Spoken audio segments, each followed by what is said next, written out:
Hello friends, welcome to my channel UPPCS glory. अभी बीच में मेरी क्लासेस बहुत दिन से हो नहीं रही थी, तो कारण इसका था कि बीच में तबीयत बहुत ज़्यादा ख़राब थी और एकदम गला पूरा चोक था, तो मतलब आवाज़ आ ही नहीं रही थी, तो इसलिए बीच में लंबा गैप भी हो गया और घर जाना भी रह गया था। ठीक है, तो बीच में जो गैप हमारा हो गया है तो उसको अब हम फुलफ़िल करेंगे, अब कंटिन्यू कर लेंगे अपनी क्लासेस को। इससे पहले हमारा पॉलिटी पूरा कंप्लीट हो चुका है, इन्वायरमेंट हो चुका है उसमें। ठीक है, ये दोनों चीज़ें पूरी तरीके से कंप्लीट हो गई हैं।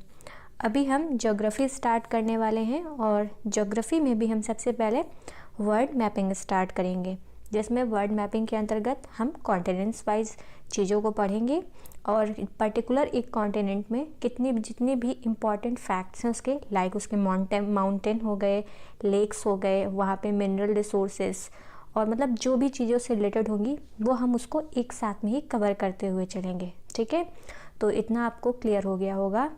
आज हम पहला कॉन्टिनेंट पढ़ने वाले हैं जो कि है हमारा साउथ अमेरिका। ठीक है, तो सबसे पहले हम इसका एक बेसिक आइडिया ले लेंगे कि यहाँ पे कौन सी कंट्री कहाँ पास है। ठीक है, तो सबसे पहले हम देखेंगे कि इसके आसपास जो सागर है वो कौन से हैं। तो साउथ अमेरिका के ये ऊपर साइड में यहाँ पे आपका अटलांटिक सागर आ जाएगा, ये यहाँ पे इसके नॉर्थ साइड में कैरेबियन सी है, इसके इधर साइड पे देखिए पैसिफिक सी है और सबसे नीचे पे ये अटलांटिक सी है। ठीक है, तो ये चारों चीज़ें आपने देख ली। अब हम इसमें थोड़ा सा देख लेंगे कंट्रियों के बारे में। ठीक है, तो यहाँ पे कंट्रियों के बारे में सबसे पहले हम स्टार्ट करेंगे यहाँ पे, ये यहाँ से सबसे पहले कोलंबिया की राजधानी है बोगोटा और कोलंबिया के पास में ही वेनेजुएला। देखिए वेनेजुएला बहुत ही ज़्यादा फेमस हो चुका है क्योंकि वहाँ के राष्ट्रपति निकोलस मादुरो को उठा के लेके चले गए हैं ट्रम्प साहब, तो इसी वजह से वेनेजुएला की हम लोकेशन यहाँ पे देख लेंगे। ठीक, वेनेजुएला की कैपिटल क्या है? कराकास। उसके बाद नेक्स्ट आ जाता है हमारा अदर कंट्री, वो है गुआना। गुआना की जो कैपिटल है वो है वहाँ पे जॉर्ज, एक मिनट यहाँ पे अच्छे से दिख नहीं रहा है,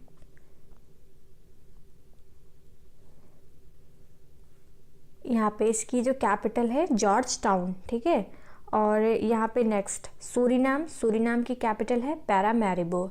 नेक्स्ट है फ्रेंच गुआना, इसकी कैपिटल है केयन्स और जो फ्रेंच गुआना है इस पे फ्रांस जो है उसका पूरा आधिपत्य है। तो ये ऊपर की हमारी कंट्रीज़ हो गई हैं। नेक्स्ट हम इसको थोड़ा सा ऐसे कर लेंगे अभी। ठीक है, तो सबसे पहले हमने यहाँ किससे स्टार्ट किया था? Colombia, Venezuela, Guyana, Suriname and French Guiana. तो नॉर्थ साइड की जितनी भी कंट्रीज़ हैं वो हमने यहाँ पे देख ली हैं। अब हम यहाँ से देखेंगे, ये है इक्वेडोर। ठीक है, इक्वेडोर, इसकी कैपिटल है क्विटो। इक्वेडोर के नीचे है यहाँ पे पेरू की कैपिटल क्या है? लीमा। और ये सबसे यहाँ पे बड़ा जो आ जाएगा कंट्री वो है ब्राज़ील और इसकी कैपिटल है ब्राज़ीलिया। ठीक है, और यहाँ पे सिर्फ दो ही, साउथ अमेरिका में सिर्फ दो कंट्रीज ऐसी हैं जो लैंडलॉक्ड हैं। फर्स्ट है बोलीविया जिसकी कैपिटल है लापाज और दूसरी है पुराग्वे जिसकी कैपिटल है असुंशन। PCS 2022 का जो पेपर है उसमें डिट्टो यही क्वेश्चन पूछा गया है कि साउथ अमेरिका में कौन सी कंट्री लैंडलॉक्ड है, तो उसमें जो है बोलीविया उसका आंसर था। तो यहाँ पे सिर्फ दो ही कंट्रीज़ हैं जो लैंडलॉक्ड हैं, बोलीविया एंड पुराग्वे। ठीक है, और पुराग्वे के ही नीचे यहाँ पे एक मिलता जुलता नाम है उरुग्वे। तो उरुग्वे की कैपिटल है मोंटेविडियो और ये लैंडलॉक्ड नहीं है, तो इस चीज़ का ध्यान रखिएगा। और ये एक कंट्री है चिली जो कि बहुत पतली से स्ट्रिप के तौर पे लंबा सा देश है। इसकी कैपिटल है सैंटियागो और सबसे नीचे जो आएगा वो है अर्जेंटीना की कैपिटल है ब्यूनस आयर्स। तो आई होप आपको ये इसकी लोकेशन और इसमें जितने भी यहाँ पे कंट्रीज़ हैं उनको कैपिटल सहित आपने देख लिया होगा। नेक्स्ट यहाँ पे एक है फाकलैंड आइलैंड। ठीक है, और यहाँ पे एक जो स्ट्रेट है उसका नाम है मैगलन स्ट्रेट और नीचे यहाँ पे ड्रैग पैसेज आ जाता है। ठीक, तो इतना आपने देख लिया होगा। अब हम यहाँ पे जितने भी फैक्ट्स हैं इसके वो पढ़ेंगे। यहाँ पे हम सारे फैक्ट्स देखेंगे जो इससे रिलेटेड हैं साउथ अमेरिका से। इसमें देखिए सबसे ऊपर कैरेबियन सागर जो भी हम पढ़ चुके हैं, यहाँ पे उत्तर अटलांटिक, यहाँ पे है दक्षिण अटलांटिक। ठीक है, और जितने भी ये कंट्रीज़ हैं इनको कैपिटल सहित हमने अभी पहले पढ़ लिया है, बट यहाँ पे एक बार फिर से लिखा हुआ है तो ये आप देख लीजिएगा। ठीक है, यहाँ पे एक द्वीप है जिसका नाम है गैलापागोस द्वीप। इस पे इक्वाडोर का शासन है। ठीक है, ये क्वेश्चन 2000 एग्जैक्ट मुझे याद नहीं आ रहा, लेकिन पीसीएस में पूछा गया स्टेटमेंट बना के कि इस कंट्री पर किसका आधिपत्य है। तो याद रखिएगा इक्वाडोर का आधिपत्य है गैलापागोस आइलैंड पे। ठीक है, अब हम देखेंगे यहाँ से मकर रेखा पास होती है। ठीक, मकर रेखा जो पास होती है वो 4 देशों से पास होती है, चिली, अर्जेंटीना, पराग्वे और ब्राज़ील। ठीक है, तो ये 4 याद रखिएगा। कौन सा पहला? चिली, अर्जेंटीना, पराग्वे और ब्राज़ील। और यहीं से 0 डिग्री भी पास होता है, और वो कहाँ से पास होता है? 3 से, ई सी बी से याद रखेंगे, ई सी और बी से। ठीक है, तो ई से इक्वाडोर आ जाएगा, सी से कोलंबिया और बी से ब्राज़ील। तो इन 3 देशों से हमारा विषुवत रेखा पास होता है। अभी मैंने आपको बताया था कि यहाँ पे 2 लैंडलॉक्ड कंट्रीज़ हैं, जिसमें कि बोलीविया और पराग्वे। ठीक है, नेक्स्ट है यहाँ पे पर्वत श्रृंखला, कि कौन सा यहाँ पे बहुत बड़ी पर्वत श्रृंखला पाई जाती है। तो यहाँ पे जो पर्वत श्रृंखला है वो एंडीज़ है, और ये विश्व में सबसे लंबी है। ठीक है, तो ये एकदम बोलीविया से यहाँ से स्टार्ट होती है, ये यहाँ पूरा कोलंबिया से स्टार्ट होते हुए तो एकदम चिली एकदम पतला पूरा लंबा बहुत नीचे तक गया है। तो ये बहुत ही लंबी जो श्रृंखला है वो इधर साइड है, और इसका नाम क्या है? एंडीज़। और इसका जो एंडीज़ पर्वत का सबसे ऊंचा शिखर है उसका नाम है एकांकागुआ। ठीक है, तो याद रखिएगा एंडीज़ पर्वत का सर्वोच्च शिखर एकांकागुआ है। ये क्वेश्चन बहुत पूछा हुआ है। ठीक है, नेक्स्ट आ जाते हैं हम मरुस्थल के बारे में। तो यहाँ पे कौन कौन से मरुस्थल हैं इसके बारे में भी सबसे पहले जानेंगे हम। सबसे पहला और इम्पॉर्टेंट मरुस्थल है अटाकामा। अटाकामा मरुस्थल चिली और पेरू की सीमा पर है। ठीक है, तो ये हो गया चिली और ये पेरू। तो यहाँ पे आप देखेंगे यहाँ पे पूरा अटाकामा का क्षेत्र है, और ये विश्व का सबसे ज़्यादा सूखा क्षेत्र है, क्योंकि यहाँ पे तो देखो एकदम आ जाएगा पर्वत श्रृंखला इंडीज़ की, तो इधर की हवा इधर क्रॉस नहीं कर पाएंगे, और यहाँ पे पेरू की करंट डेवलप होती है, तो इसको अच्छे से यहाँ पे मिल नहीं पाती है जो भी कंडीशन होती हैं, इसी वजह से पूरा सूखा क्षेत्र रह जाता है, और यही हमारा अटाकामा मरुस्थल है। नेक्स्ट है पैटागोनिया का मरुस्थल, ये अर्जेंटीना में है। यहाँ पे आप देखेंगे यहाँ वाले एरिया में, ये एकदम यहाँ वाले एरिया में आपको अर्जेंटीना में पैटागोनिया का मरुस्थल दिखेगा, और ये एक रेन शेडो डेजर्ट है। ठीक है, ठंडे एरिया में आता है ये। नेक्स्ट है माटो ग्रासो का पठार, ये ब्राज़ील में है, और बोरबोरेमा का पठार ये भी ब्राज़ील में है। ठीक है, तो इतनी चीज़ें ये मरुस्थल और पठार से रिलेटेड थी। अब यहाँ पे एक लिथियम ट्रायंगल पाया जाता है, इसका क्वेश्चन पूछा हुआ है। तो लिथियम ट्रायंगल 3 देशों के बीच बोला जाता है, चिली, बोलीविया और अर्जेंटीना। तो लिथियम ट्रायंगल कहाँ पे है? इन 3 देशों के बीच में है, चिली, बोलीविया और अर्जेंटीना। और पोर्फिरो तांबा से रिलेटेड क्वेश्चन पीसीएस में बनाया जा चुका है। ये क्वेश्चन अभी शायद 2021 या 20 में ही पूछा हुआ है। ठीक, नेक्स्ट यहाँ पे हम देखेंगे यहाँ की फेमस झील के बारे में कि कौन कौन सी झीलें हैं। तो पहली झील हो गई पूपो झील। पूपो झील बोलीविया में है। लेक टिटिकाका, लेक टिटिकाका एक ऐसी झील है जो सबसे ज़्यादा ऊंचाई पर है, और सबसे आश्चर्य की बात यह है कि वहाँ पे नौगमन भी होता रहता है। मतलब इतनी ज़्यादा ऊंचाई, टॉप फ्लोर पे वो झील है, और वहाँ पे पूरा नेविगेशन सिस्टम भी है। तो वो टिटिकाका झील है, और ये 2 देशों के बीच में है। किसमें किसमें? पेरू और बोलीविया, इन 2 देशों के बीच में टिटिकाका झील पाई जाती है। नेक्स्ट झील है मराकाइबो, बहुत इंपॉर्टेंट है। क्यों? ठीक है, क्योंकि बहुत ज़्यादा तेल रिसोर्सेज के चक्कर में वेनेजुएला के उनको उठाया गया है, और ये भी झील उसी से रिलेटेड है। और वहाँ पे जो नदी है उसका नाम है कैरो नदी, और ये कहाँ पे है? वेनेजुएला में। जीरो हिगिस लेक है, ये चिली और अर्जेंटीना में है। ठीक है, अब नेक्स्ट आ जाते हैं हम यहाँ पे ज्वालामुखी पर्वतों के बारे में कि कौन कौन से यहाँ पे बहुत इंपॉर्टेंट हैं। तो सबसे पहले तो इक्वाडोर में 2 ज्वालामुखी पर्वत हैं, एक का नाम है कोटोपैक्सी और एक का नाम है चिम्बराजो। ठीक है, दोनों नाम याद रखिएगा, कोटोपैक्सी और चिम्बराजो। दूसरा है एक ओजस डेल सैलाडो। ओजस डेल सैलाडो जो है वो अर्जेंटीना और चिली में पाया जाता है। ठीक है, और उसके बाद आ जाते हैं पेरू में। पेरू में 2 ज्वालामुखी हैं जिनका नाम है उबिनास और सबनकाया। ठीक है, उबिनास और सबनकाया ये याद रखिएगा, ये कहाँ पे है? पेरू में है। ठीक है, तो इतना हमारा हो गया। नेक्स्ट अब हम देखेंगे यहाँ पे घास भूमि और जनजातियों के बारे में। ठीक है, तो घास भूमि का क्वेश्चन काफ़ी पूछा जाता है। ठीक, तो ये देखिए एक तो इसके थ्रू बनाया हुआ है कि जैसे जो 0 डिग्री हमारा है, 0 डिग्री से ऊपर 10 डिग्री नॉर्थ और 10 डिग्री साउथ, इतने एरिया में जो भी हमारे मरुस्थल या जलवायु मिलती है वो उष्णकटिबंधीय होती है, और उसके ऊपर वाले रेंज में और नीचे वाले यहाँ पे रेंज में जो भी मिलेगा वो शीतोष्ण होता है, यानी कि ठंडे एरिया में आ जाता है। तो अभी आपने नोटिस किया होगा 2025 में क्वेश्चन पूछा गया था ऑस्ट्रेलिया की शीत मरुभूमियों वाला, ठीक है। तो क्योंकि ऑस्ट्रेलिया आप देखेंगे तो 0 डिग्री से नीचे आ जाता है, 0 डिग्री से नीचे आ जाता है 10 डिग्री साउथ के नीचे, तो यानी कि वहाँ पे ठंडे एरिया वाले घास भूमि क्षेत्र पाए जाएंगे। तो ये चीज़ ध्यान रखिएगा, ठीक है। जैसे आप अर्जेंटीना की अगर लोकेशन देखेंगे तो 0 डिग्री से वो नीचे आ जाएगा, ठीक। इसीलिए जो उसका जो क्षेत्र पंपास की घास का क्षेत्र है वो ठंडे में आ जाता है। और वहीं अगर आप ब्राज़ील की घास के क्षेत्र को लेंगे, जैसे कि कैंपोज है, ठीक है, और ग्रैंड चेको हो गया, तो ये सब क्या है, उसमें गर्म उष्णकटिबंधीय घास के क्षेत्र में आ जाते हैं, ठीक। तो ये चीज़ थोड़ा ध्यान रखने वाली चीज़ें हैं, ओके। नेक्स्ट अब हम घास भूमियों के क्षेत्र के बारे में पढ़ेंगे यहाँ पे। तो कैंपोज कहाँ पाई जाती है, ब्राज़ील में। लानोज है वेनेजुएला में।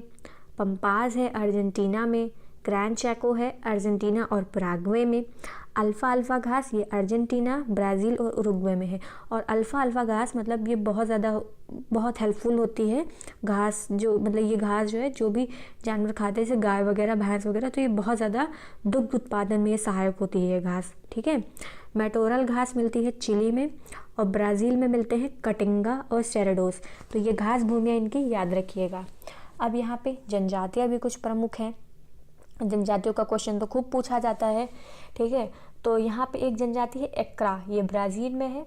बोरो जनजाति अमेज़न बेसिन में पाई जाती है, जो कि ब्राज़ील से रिलेटेड है। यनोमनी जनजाति वेनेजुएला और ब्राज़ील में है, ठीक। अब यहाँ पे कुछ स्थानीय पवनें भी हैं जिनको उनके अलग ही नाम से बुलाया जाता है। तो जो इसमें जोंडा पवन है, जोंडा पवन बहती है अर्जेंटीना और उरुग्वे में। पेम्पेरो बहती है अर्जेंटीना, चिली और उरुग्वे में। विरासन बहती है पेरू और चिली में, ठीक है। तो ये नाम याद रखिएगा, जोंडा, पेम्पेरो और विरासन, ठीक है। अब यहाँ पे नदियों के बारे में देखेंगे तो सबसे मोस्ट इम्पॉर्टेंट नदी हो गई यहाँ पे अमेज़न नदी, जो कि अमेज़न जो है लंबाई के मामले में तो दुनिया में दूसरे स्थान पर है, लेकिन अगर हम इसके आयतन के बारे में बात करें तो ये दुनिया की सबसे बड़ी नदी है, ठीक है। और इसकी जो सबसे मोस्ट इम्पॉर्टेंट ट्रिब्यूटरी है वो है मंतारो, ठीक है। नेक्स्ट है बरमेज़ो नदी। बरमेज़ो नदी 0 डिग्री जो है रेखा उसको 3 बार काटती है, ठीक।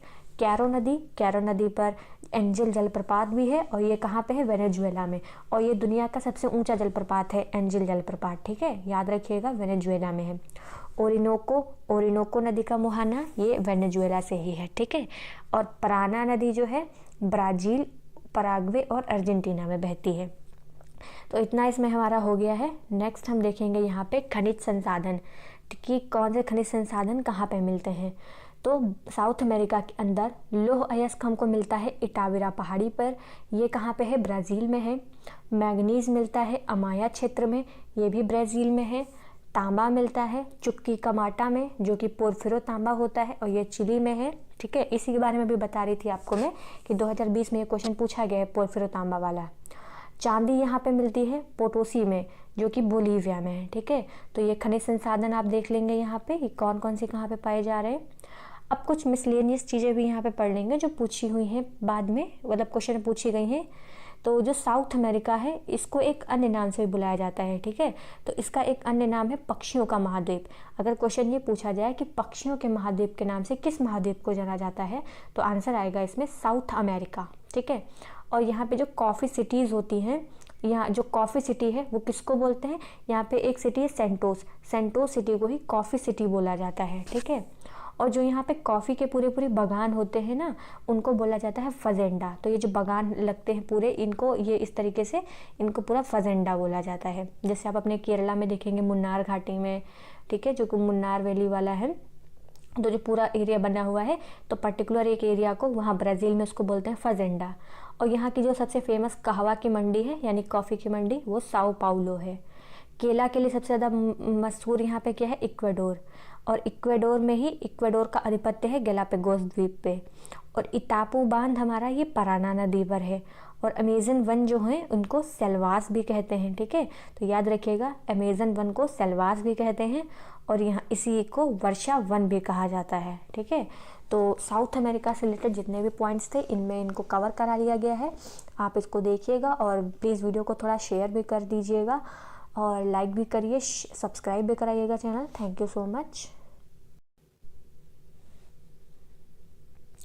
आज हम इस वीडियो में अपनी वर्ड मैपिंग सीरीज़ का सेकंड पार्ट देखेंगे, जिसमें हम सबसे पहले साउथ अमेरिका कर चुके हैं। आज हम देखेंगे यहाँ पे ओशिनिया के बारे में। ठीक है, तो पहले वाली वीडियो आप लोग ज़रूर कर लीजिएगा अगर जिसने नहीं की हो, और यहाँ से अपना कंटिन्यू कर लीजिएगा। ठीक है, तो आज का हमारा टॉपिक है यहाँ पे ओशिनिया। ओशिनिया को जो है डिवाइड करके ओशिनिया बोला जाता है। एक पर्टिकुलर एक चीज़ नहीं है, जैसे हम लोग मान लेते हैं कि सिर्फ ऑस्ट्रेलिया ही होगा। ऑस्ट्रेलिया नहीं, उस पूरे रीजन को वहाँ पे ओशिनिया बोलते हैं, जिसके अंतर्गत आप वहाँ पे ऑस्ट्रेलिया, न्यूजीलैंड, पॉलिनेशिया, मेलानेशिया और माइक्रोनेशिया, इन इतनी चीज़ों को मिला के ओशिनिया को बनाया जाता है। ठीक है, तो ओशिनिया का पूरा रीजन आप समझ गए। इसको 5 कैटेगरी में बांटा गया है, जिसके अंतर्गत ऑस्ट्रेलिया, न्यूजीलैंड, पॉलिनेशिया, मेलानेशिया और माइक्रोनेशिया को शामिल किया गया है। अब इसमें जो सबसे बड़ी कंट्री आ गई हमारी, वो तो हो गई ऑस्ट्रेलिया। तो सबसे पहले हम यहाँ पे पढ़ने वाले हैं ऑस्ट्रेलिया के बारे में। ऑस्ट्रेलिया को उसकी लोकेशन के हिसाब से पहले देख लेंगे। तो इसके सबसे नॉर्थ साइड में है अराफुरा सागर। ठीक है, यहाँ पे आप देखेंगे अराफुरा सागर है, और यहीं पे एक टॉरस की जल संधि भी होती है। यहाँ पे इसके पश्चिमी साइड में, उत्तर और पश्चिमी साइड में ग्रेट बैरियर रीफ है, पूरा कोरल रीफ, पूरा बहुत बहुत ही बड़ी रेंज में ये है बना हुआ। और इसी कोरल रीफ के ही नाम पे यहाँ पे देखिए कोरल सागर है। यहाँ पे इधर आप देखेंगे इसके पश्चिम साइड में तिमोर सागर है, और यहाँ पे आ जाएगा हिंद महासागर। इसके सबसे दक्षिण साइड में दक्षिणी महासागर है, और यहाँ पे देखिए तस्मानिया एक इसका राज्य है, तो इसी के नाम पर यहाँ पे एक तस्मान सागर है। और तस्मान सागर और ये जो तस्मानिया है और ये विक्टोरिया है, इन दोनों के बीच में यहाँ पे बास जल संधि दी हुई है। ये आरओ में पूछा भी गया था, बास जल संधि किसके किसके बीच में है। ठीक है, तो यहाँ पे हम कुछ और भी चीज़ें देख लेंगे, जैसे कि यहाँ पे सबसे पहले आप देखेंगे कारपेंटरिया की खाड़ी हो गई, और यहाँ पे कारपेंटरिया की खाड़ी है। इसके ही थोड़ा आगे हम चल के जाएंगे तो यहाँ पे जोसेफ बोनापार्ट की खाड़ी आ जाती है, और सबसे नीचे यहाँ पे है ग्रेट ऑस्ट्रेलियन बाइट। ठीक है, और जो पूरा ऑस्ट्रेलिया है ये अपने राज्यों में इस तरीके से पूरा बटा हुआ है। ठीक है, तो ये इनकी लोकेशन पूरा, ये इनकी जो सीमा निर्धारण है बहुत अच्छे से यहाँ पे हुआ है। सबसे ऊपर नॉर्थ देखिए आ जाएगा। ठीक है, तो नॉर्थ साइड में हो गया नॉर्थ टेरिटरी, इसकी कैपिटल हो गई डार्विन। और सबसे पश्चिमी साइड पे यानी वेस्टर्न ऑस्ट्रेलिया में उसको पूरा पश्चिम के एरिया को वेस्टर्न ऑस्ट्रेलिया बोल दिया गया, उसकी कैपिटल हो गई पर्थ। ठीक है, बस यहाँ पे एक थोड़ा सा डिफरेंट नाम ये आ जाता है क्वींसलैंड, ये सबसे नॉर्थ साइड में इधर है। क्वींसलैंड की जो राजधानी है वो है ब्रिस्बेन।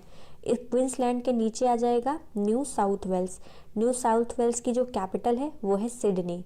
ठीक है, और न्यू साउथ वेल्स में ही यहाँ पे एक कैनबरा आ जाता है। ये कैनबरा पूरे ऑस्ट्रेलिया की कैपिटल है। ठीक है, तो याद रखिएगा ऑस्ट्रेलिया की कैपिटल कैनबरा है, और ये न्यू साउथ वेल्स के अंतर्गत आती है। और सबसे नीचे यहाँ पे एक दूसरा राज्य आ जाता है विक्टोरिया। विक्टोरिया की राजधानी है मेलबर्न। ठीक है, तो ये चीज़ इतना ध्यान रखिएगा। और इसी का एक और राज्य है, यह है तस्मानिया। तस्मानिया की राजधानी है होबार्ट। ठीक, तो ये पूरे हो गए ऑस्ट्रेलिया के हमारे राज्य। अब यहाँ पे नीचे फिर हम आएंगे, यहाँ पे हमारा आ जाएगा न्यूजीलैंड। न्यूजीलैंड जो है ये पूरी तरीके से ये बटा हुआ है आइलैंड्स में, जिसमें एक पहले आ जाती है फोवो की जल संधि, दूसरी आ जाती है कुक की जल संधि। और न्यूजीलैंड की जो राजधानी है वो है वेलिंगटन। ठीक है, और यहाँ पे पूरा दक्षिणी अल्प्स पाया जाता है। अब हम यहाँ पे देखेंगे पहले तो ऑस्ट्रेलिया के जो मरुस्थल हैं, क्योंकि ऑस्ट्रेलिया का बहुत बड़ा भाग जो है पूरा डेजर्ट है। ठीक है, तो जो सबसे ऊपर आ जाएगा यहाँ पे है अपना ग्रेट सैंडी। ठीक है, तो याद रखिएगा नाम ग्रेट सैंडी, क्योंकि 2023 का जो क्वेश्चन था उसमें जो मरुस्थल थे उनको क्रोनोलॉजी में लगाने के लिए आ गया था। तो ठीक है, तो ये नाम के हिसाब से भी ध्यान रखिएगा, और ये भी थोड़ा कि कितना बड़ा कौन जाएगा। ठीक, ग्रेट सैंडी हो गया यहाँ पे ऊपर। उसके नीचे आ जाएगा गिब्सन। गिब्सन की नीचे आ जाएगा ग्रेट विक्टोरिया। ठीक, और यहाँ पे इसका थोड़ा इधर साइड में आ जाएगा तनामी। तनामी के नीचे आ जाएगा सिम्पसन और स्टुअर्ट स्टोनी। तो ये नाम याद रखिएगा, great Sandy, Gibson, great Victoria, Tanami, Simpson और स्टुअर्ट स्टोनी। और इसके पूरे इधर साइड वाले में ये नॉर्थ से लेके साउथ तक पूरा एक रेंज है, इसको बोलते हैं ग्रेट डिवाइडिंग रेंज, ठीक है। और इसका जो सर्वोच्च शिखर है उसका नाम है कोस्कियुस्को, ठीक है। तो ये चीज़ें इसमें ध्यान रखिएगा। अब जो ऑस्ट्रेलिया की झील है वो हम देख लेंगे। ऑस्ट्रेलिया में जो झील है उसका नाम है, सबसे प्रमुख है झील आयरे, और दूसरी झील है टारस, उसके बाद है वुड्स और दूसरी है डिसपॉइंटमेंट। तो ये झील जितनी भी ऑस्ट्रेलिया की है। कुछ स्थानीय पवनों के बारे में देखेंगे तो यहाँ पे जो पवन बहती है उसका नाम है ब्रिकफील्डर, और जो न्यूजीलैंड में बहती है उसका नाम है नॉर्वेस्टर, ठीक है। तो याद रखिएगा ऑस्ट्रेलिया की कौन सी हवा है, ब्रिकफील्डर, और न्यूजीलैंड की हवा है नॉर्वेस्टर। यहाँ पे जो जनजाति हैं, तो जो न्यूजीलैंड की जनजाति है उसको माओरी बोला जाता है, ठीक है। तो याद रखिएगा माओरी जनजाति कहाँ की है, वो न्यूजीलैंड की है। अब यहाँ पे घास भूमियाँ भी पाई जाती है, तो जो डाउन्स घास की भूमि है वो ऑस्ट्रेलिया की है। और अभी मैंने आपको बताया भी था कल की क्लास में कि जो 0 डिग्री के नीचे 10 डिग्री साउथ के नीचे का जो घास क्षेत्र होते हैं वो शीत होते हैं, मतलब ठंडे एरिया में आते हैं। तो ऑस्ट्रेलिया का क्षेत्र आप देखेंगे तो डाउन से वो नीचे क्षेत्र में एकदम आता है, तो ये शीतोष्ण घास के क्षेत्र हैं। और ऐसे ही कैंटरबरी भी शीतोष्ण घाट का क्षेत्र है। यहाँ पे चक्रवात आता है, मतलब चक्रवात तो हम अपने भारत की भाषा में बोलते हैं, ऑस्ट्रेलिया की भाषा में वहाँ पे जो साइक्लोन है उसको बोलते हैं विली विली, ठीक है। तो ऑस्ट्रेलिया में उस अपने जो भारत का चक्रवात है, हम लोग भारत में चक्रवात बुलाते हैं, लेकिन ऑस्ट्रेलिया में उसको विली विली बोला जाता है। यहाँ पे 2 बहुत फेमस नदियाँ हैं जिनका नाम है मरे और डार्लिंग, ठीक है। अब हम यहाँ की कुछ पर्वत श्रेणियों के बारे में पढ़ लेंगे। तो ये यहाँ से यहाँ तक हम पूरा इसमें पर्वत श्रेणियाँ देखेंगे। तो जो ऊपर का एरिया है सबसे पहले नॉर्थ वाला, इसमें है आनेहम लैंड, इसके बगल में आ जाएगा किम्बरले पठार, और यहाँ पे पूरा ये केप यॉर्क पेनिनसुला है, और ये ग्रेट डिवाइडिंग रेंज पूरा ये गया हुआ है यहाँ पे। और यहाँ पे ग्रैम्पियंस पर्वत है, स्नोई पर्वत भी है, इस रीजन में न्यू इंग्लैंड भी है, और ये पूरा ग्रेट डिवाइडिंग रेंज आ जाएगा। यहाँ पे स्टर्लिंग माउंटेन भी है। और ये डार्लिंग पर्वत श्रेणी के बारे में पीसीएस में क्वेश्चन पूछा गया है कि डार्लिंग पर्वत श्रेणी मतलब ऑस्ट्रेलिया के किस भाग में है। तो देखिए, आप देखिए एकदम सबसे दक्षिण में है और पश्चिम साइड आ जाएगा, तो ये दक्षिण पश्चिम साइड में है डार्लिंग पर्वत श्रेणी, ठीक है। तो ये चीज़ इसमें ध्यान रखिएगा। अब जैसे सभी में हम पढ़ रहे हैं कि खनिज संसाधन कौन कौन से हैं, तो ऐसे ही खनिज संसाधन हम पढ़ेंगे ऑस्ट्रेलिया के बारे में। तो ऑस्ट्रेलिया में लोहा कहाँ मिलता है, ऑस्ट्रेलिया में लोहा मिलता है पिलबरा माउंट न्यूमैन में। तांबा कहाँ मिलता है, तांबा मिलता है माउंट मॉर्गन और माउंट ईसा में। बॉक्साइट यानी एल्यूमिनियम कहाँ मिलता है, तो ये मिलता है केप यॉर्क और माउंट वीपा में। सोना, यहाँ पे सोना के लिए जो ऑस्ट्रेलिया में सबसे फेमस खदानें हैं और जो शहर है कालगुंडी और कुलगार्डी, तो ये 2 बहुत ही फेमस हैं, और इसके साथ में मॉर्गन भी, ठीक है। यूरेनियम मिलता है यहाँ पे ओलंपिक डैम खान, ठीक है। तो एक डैम वो खानपुरी बनी है, उसका नाम ओलंपिक डैम है, वहाँ से कोयला मिलता है, यूरेनियम मिलता है। नेक्स्ट आ जाता है कोयला मिलता है न्यू साउथ वेल्स में और क्वींसलैंड में और विक्टोरिया में। तो इतनी जगहों पे हमें वहाँ पे ये मिलता है कोयला।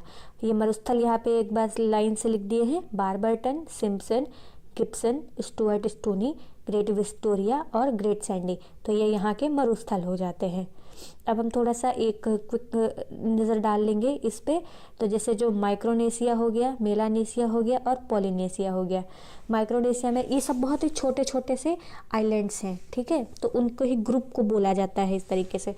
तो माइक्रोनेशिया में कौन कौन सा आ जाएगा, Mariana, Guam, Palau, Micronesia, Kiribati और मार्शल और नोरू, ठीक है। तो ये इसके अंदर आ जाते हैं। मेलानेशिया में आ जाता है पापुआ न्यू गिनी, इसका कुछ हिस्सा आ जाता है सोलोमन, वानुआतू, फिजी और न्यू कैलिडोनिया, ठीक है। तो ये सब मेलानेशिया के अंदर आ जाते हैं। पोलिनेशिया में कुक आ जाता है, तुवालू आ जाता है, Samoa, tonga, Tahiti, French Polynesia और न्यूजीलैंड का एरिया, ये भी सब पॉलिनेशिया में आ जाता है। तो जो इम्पॉर्टेंट जैसे हैं, क्योंकि हैं तो इसके अंदर बहुत ही सारे और इतने छोटे छोटे से हैं, इतने ज़्यादा नाम लर्न करने पॉसिबल नहीं है। तो जो मतलब थोड़ा सा नाम जिनके उजागर रहते हैं या कभी कभी सुनने में आ जाते हैं, तो उन्हीं के बारे में यहाँ पे लिख दिया गया है।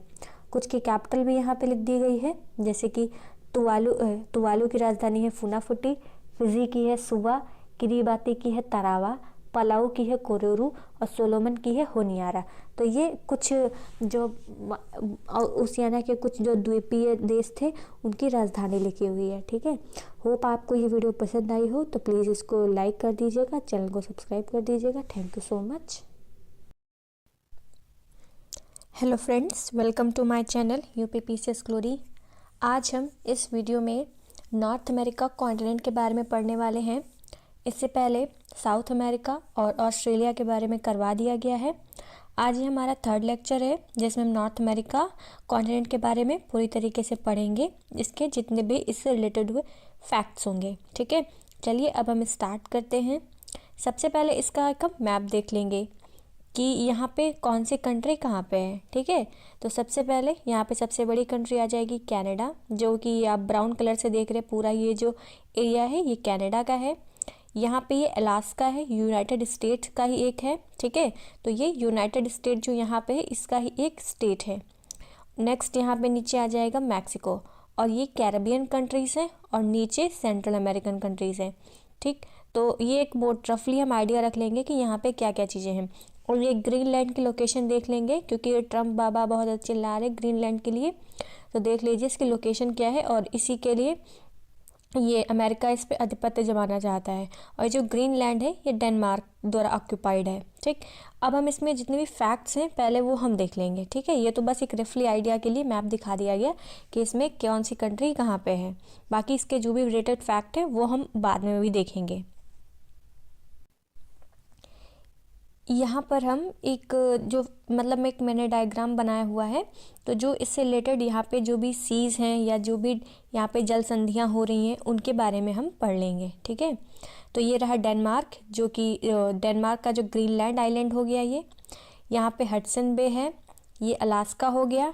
यहाँ पे अलास्का में जो पर्वत श्रेणी है वो कुक श्रेणी है, और इसके जो सबसे ऊँची सर्वोच्च शिखर है वो मैकेंजी है। और यहाँ पे ब्यूफोर्ट सागर है, इसके ऊपर आर्कटिक सागर है। और एशिया और ये नॉर्थ अमेरिका के बीच में यहाँ पे बेरिंग स्ट्रेट है। नेक्स्ट हम यहाँ पे देखेंगे नीचे, यहाँ पे प्रशांत महासागर इधर साइड में है, और यहीं पे एक हेकाटे की जल संधि है। और ये जो पूरा पर्वत इधर साइड गया है ये रॉकी की रेंज पूरी गई हुई है, रॉकी माउंटेन की। और अमेरिका और कनाडा के बीच में 49 डिग्री एक लाइन है। यहाँ पे हमारी जितनी भी ग्रेट लेक्स हैं वो सारी हैं, क्योंकि अभी इनके बारे में हम सारा डिटेल से पढ़ेंगे, तो यहाँ पे हमें रफली जो आइडिया लग सकता है इसके बारे में वो हम यहाँ पे बस देख रहे हैं। ठीक है, इसके इधर साइड में यहाँ पे लैब्राडोर सागर है। और एक बार टेलीग्राफी चैलेंजर गर्थ है, इसके बारे में पूछा गया है, तो ये देख लेंगे उत्तर अटलांटिक सागर में है चैलेंजर गर्थ, और यही टेलीग्राफिक पठार भी है। और यहाँ पे नीचे आप जितने भी हमारी सेंट्रल अमेरिकन की कंट्रीज़ हैं उनके बारे में दिया हुआ है, तो ये आप मैप से यहाँ पे देख सकते हैं। बाकी हम इसके बाद में इसको हमने जितनी भी कंट्रीज़ हैं इनको कैपिटल वाइज यहाँ पे नीचे लिख रखा हुआ है, तो बस इसको एक आइडिया लेने के लिए यहाँ पे हम देखेंगे। जैसे यहाँ पे ग्वाटेमाला हो गई, यहाँ पे बेलीज़, और ये रहा Honduras, El Salvador, Nicaragua, Costa Rica और पनामा। ये यहाँ पे क्यूबा है, इसके ऊपर Bahamas, Haiti, Puerto Rico, Dominica और जमैका। तो ये सब मोस्ट मतलब थोड़ा जो पॉपुलर कंट्रीज़ हैं उनके बारे में यहाँ पे लिखा हुआ है, क्योंकि यहाँ पे एंटलीज करके बहुत ही ज़्यादा आइलैंड ग्रुप हैं, तो एक एक पर्टिकुलर हम उनको लर्न कर नहीं पाएंगे। तो जो जिनके बारे में क्वेश्चन बनने की संभावना रहती है उनके बारे में यहाँ लिखा हुआ है। ठीक, अब हम सबसे पहले इसके जितने भी फैक्ट्स हैं वो हम देखेंगे। ठीक है, तो यहाँ पे आ जाते हैं हम नॉर्थ अमेरिका के फैक्ट्स के बारे में। सबसे पहले इसमें पढ़ेंगे हम स्ट्रेट्स के बारे में कि यहाँ पे कौन सी स्ट्रेट किसको जोड़ती है। ठीक है, सबसे पहले आ जाती है डेविस स्ट्रेट। डेविस स्ट्रेट किसको किसको जोड़ती है? बैफिन की खाड़ी और लैब्राडोर सागर को। और ये अलग किसको करती है? ग्रीनलैंड और बैफिन द्वीप को। ठीक है, ध्यान रखिएगा, ग्रीनलैंड और बैफिन द्वीप को डेविस स्ट्रेट अलग करती है। नेक्स्ट स्ट्रेट है नेयर। नेयर की स्ट्रेट बैफिन की खाड़ी और आर्कटिक सागर को जोड़ देती है, लेकिन ग्रीनलैंड और एल्समेयर को अलग कर देती है। हडसन की जो स्ट्रेट है ये हडसन की खाड़ी और लैब्राडोर सागर को जोड़ती है, साथ ही ये बैफिन द्वीप और उनग्वावा द्वीप को अलग कर देती है। फ्लोरिडा की संधि से देखा जाए ये सारगेसो सागर और मैक्सिको सागर को जोड़ती है, और ये फ्लोरिडा प्रायद्वीप और क्यूबा को अलग कर देती है। बेरिंग स्ट्रेट बेरिंग सागर और ब्योफोर्ट सागर को जोड़ती है, लेकिन ये एशिया और नॉर्थ अमेरिका को अलग कर देती है। अब हम नॉर्थ अमेरिका की जितनी भी झील हैं उनके बारे में पढ़ेंगे।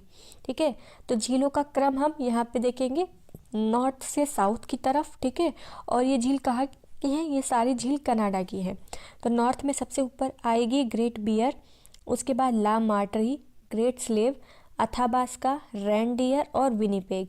ये इतनी जो लेक्स हैं ये कनाडा की है और इनका क्रम ये नॉर्थ टू साउथ दिया हुआ है। ठीक है, अब हम कुछ लेक्स ऐसी देखेंगे जो कनाडा और अमेरिका दोनों के बीच में है। ठीक है, तो कनाडा और अमेरिका दोनों के बीच में है, उसका क्रम हम देखेंगे वेस्ट टू ईस्ट। ठीक है, और इसकी एक ट्रिक है इनको लर्न करने की, अगर क्रम से स्टूपिड मैथ हर्ट एवरीवन। ठीक है, क्या है? Stupid math hurt everyone. तो एस से आ जाएगा सुपीरियर, उसके बाद एम से आ जाएगा मिशिगन, फिर है ह्यूरॉन, इरी और ओंटारियो। याद रखिएगा मिशिगन एक ऐसी लेक है जो सिर्फ और सिर्फ अमेरिका में है, बाकी जितने भी लेक्स हैं वो अमेरिका और कनाडा दोनों जगह हैं। और इनके ऊपर कुछ शहर भी पॉपुलर बसे हुए हैं, इनके बारे में भी क्वेश्चन पूछा हुआ है। तो याद रखिएगा कि जो सुपीरियर लेक है उस पर डुलुथ और थंडर बे शहर है, मिशिगन पे गैरी और शिकागो है, ह्यूरॉन पे लवास और कैसल विले शहर है, इरी पे डेट्रॉइट और बफेलो है। ठीक है, और ओंटारियो पे हैमिल्टन और टोरंटो है। इन सभी लेक्स की बात की जाए कि इसमें सबसे बड़ी कौन है, तो सबसे बड़ी इसमें सुपीरियर आएगी और सबसे छोटी इसमें ओंटारियो लेक आएगी। ठीक, और यहाँ पे जो साइक्लोन आता है अमेरिका में, इसको टार्नेडो और हरिकेन के नाम से बुलाया जाता है। ठीक, जैसे हमारे भारत में चक्रवात बोला जाता है, ऑस्ट्रेलिया में विली विली बोला जाता है, वैसे ही अमेरिका में इसको टार्नेडो और हरिकेन बोला जाता है।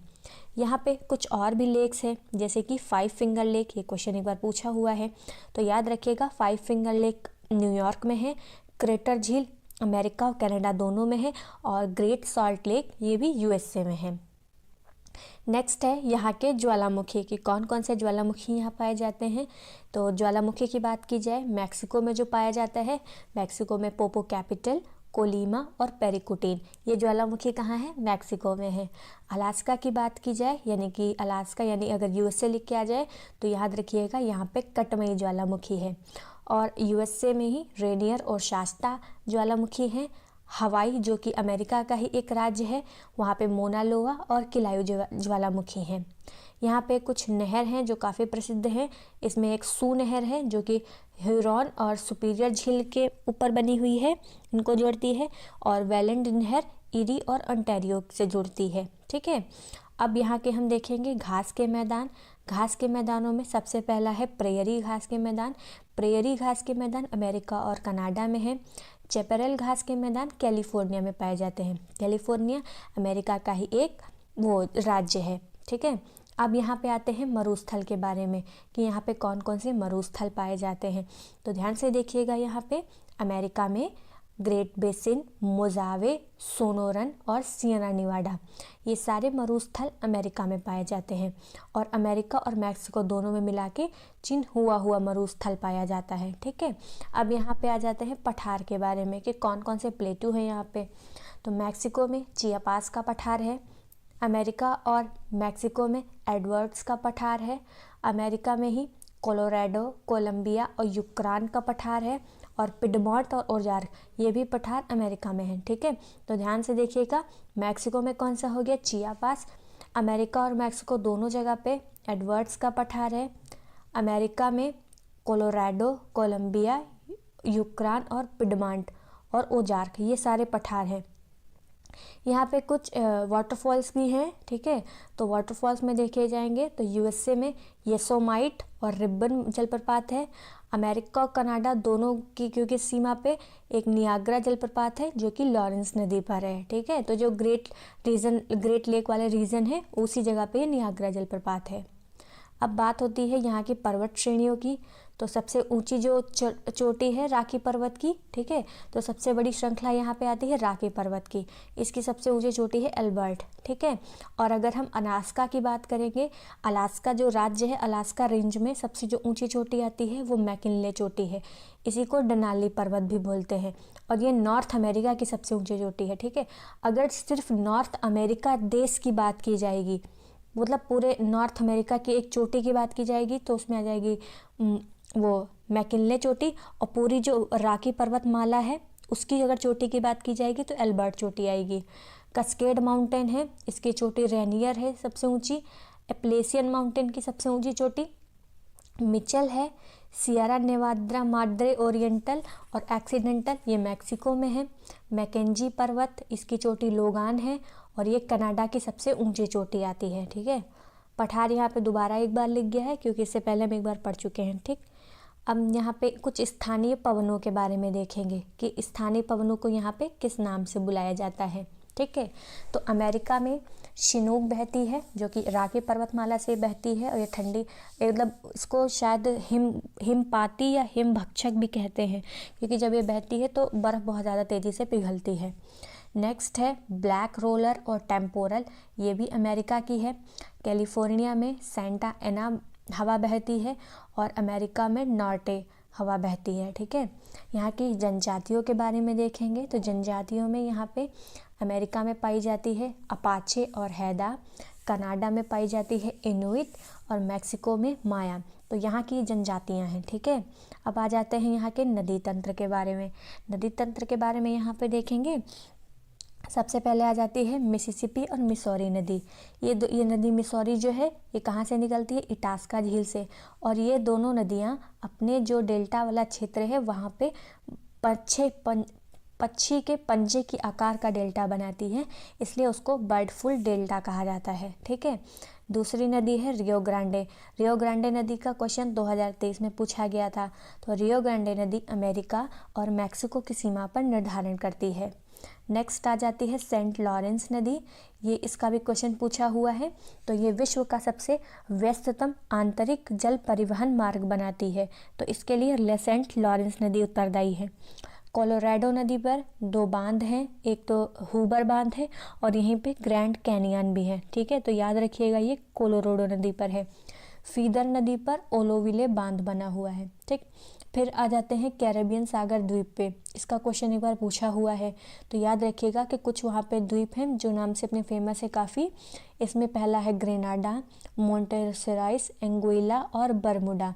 बरमुडा की जो राजधानी है वो हैमिल्टन है। ठीक, अब हम सेंट्रल अमेरिकन की जो कंट्री हैं उनके बारे में यहाँ पे पढ़ेंगे और उनकी राजधानी देखेंगे, जिसमें पहली कंट्री है बेलीज़। बेलीज़ की राजधानी है बेलमोपेन, और बेलीज़ ऐसी कंट्री है जो प्रशांत महासागर को टच नहीं करती है, सिर्फ अटलांटिक को टच करती है।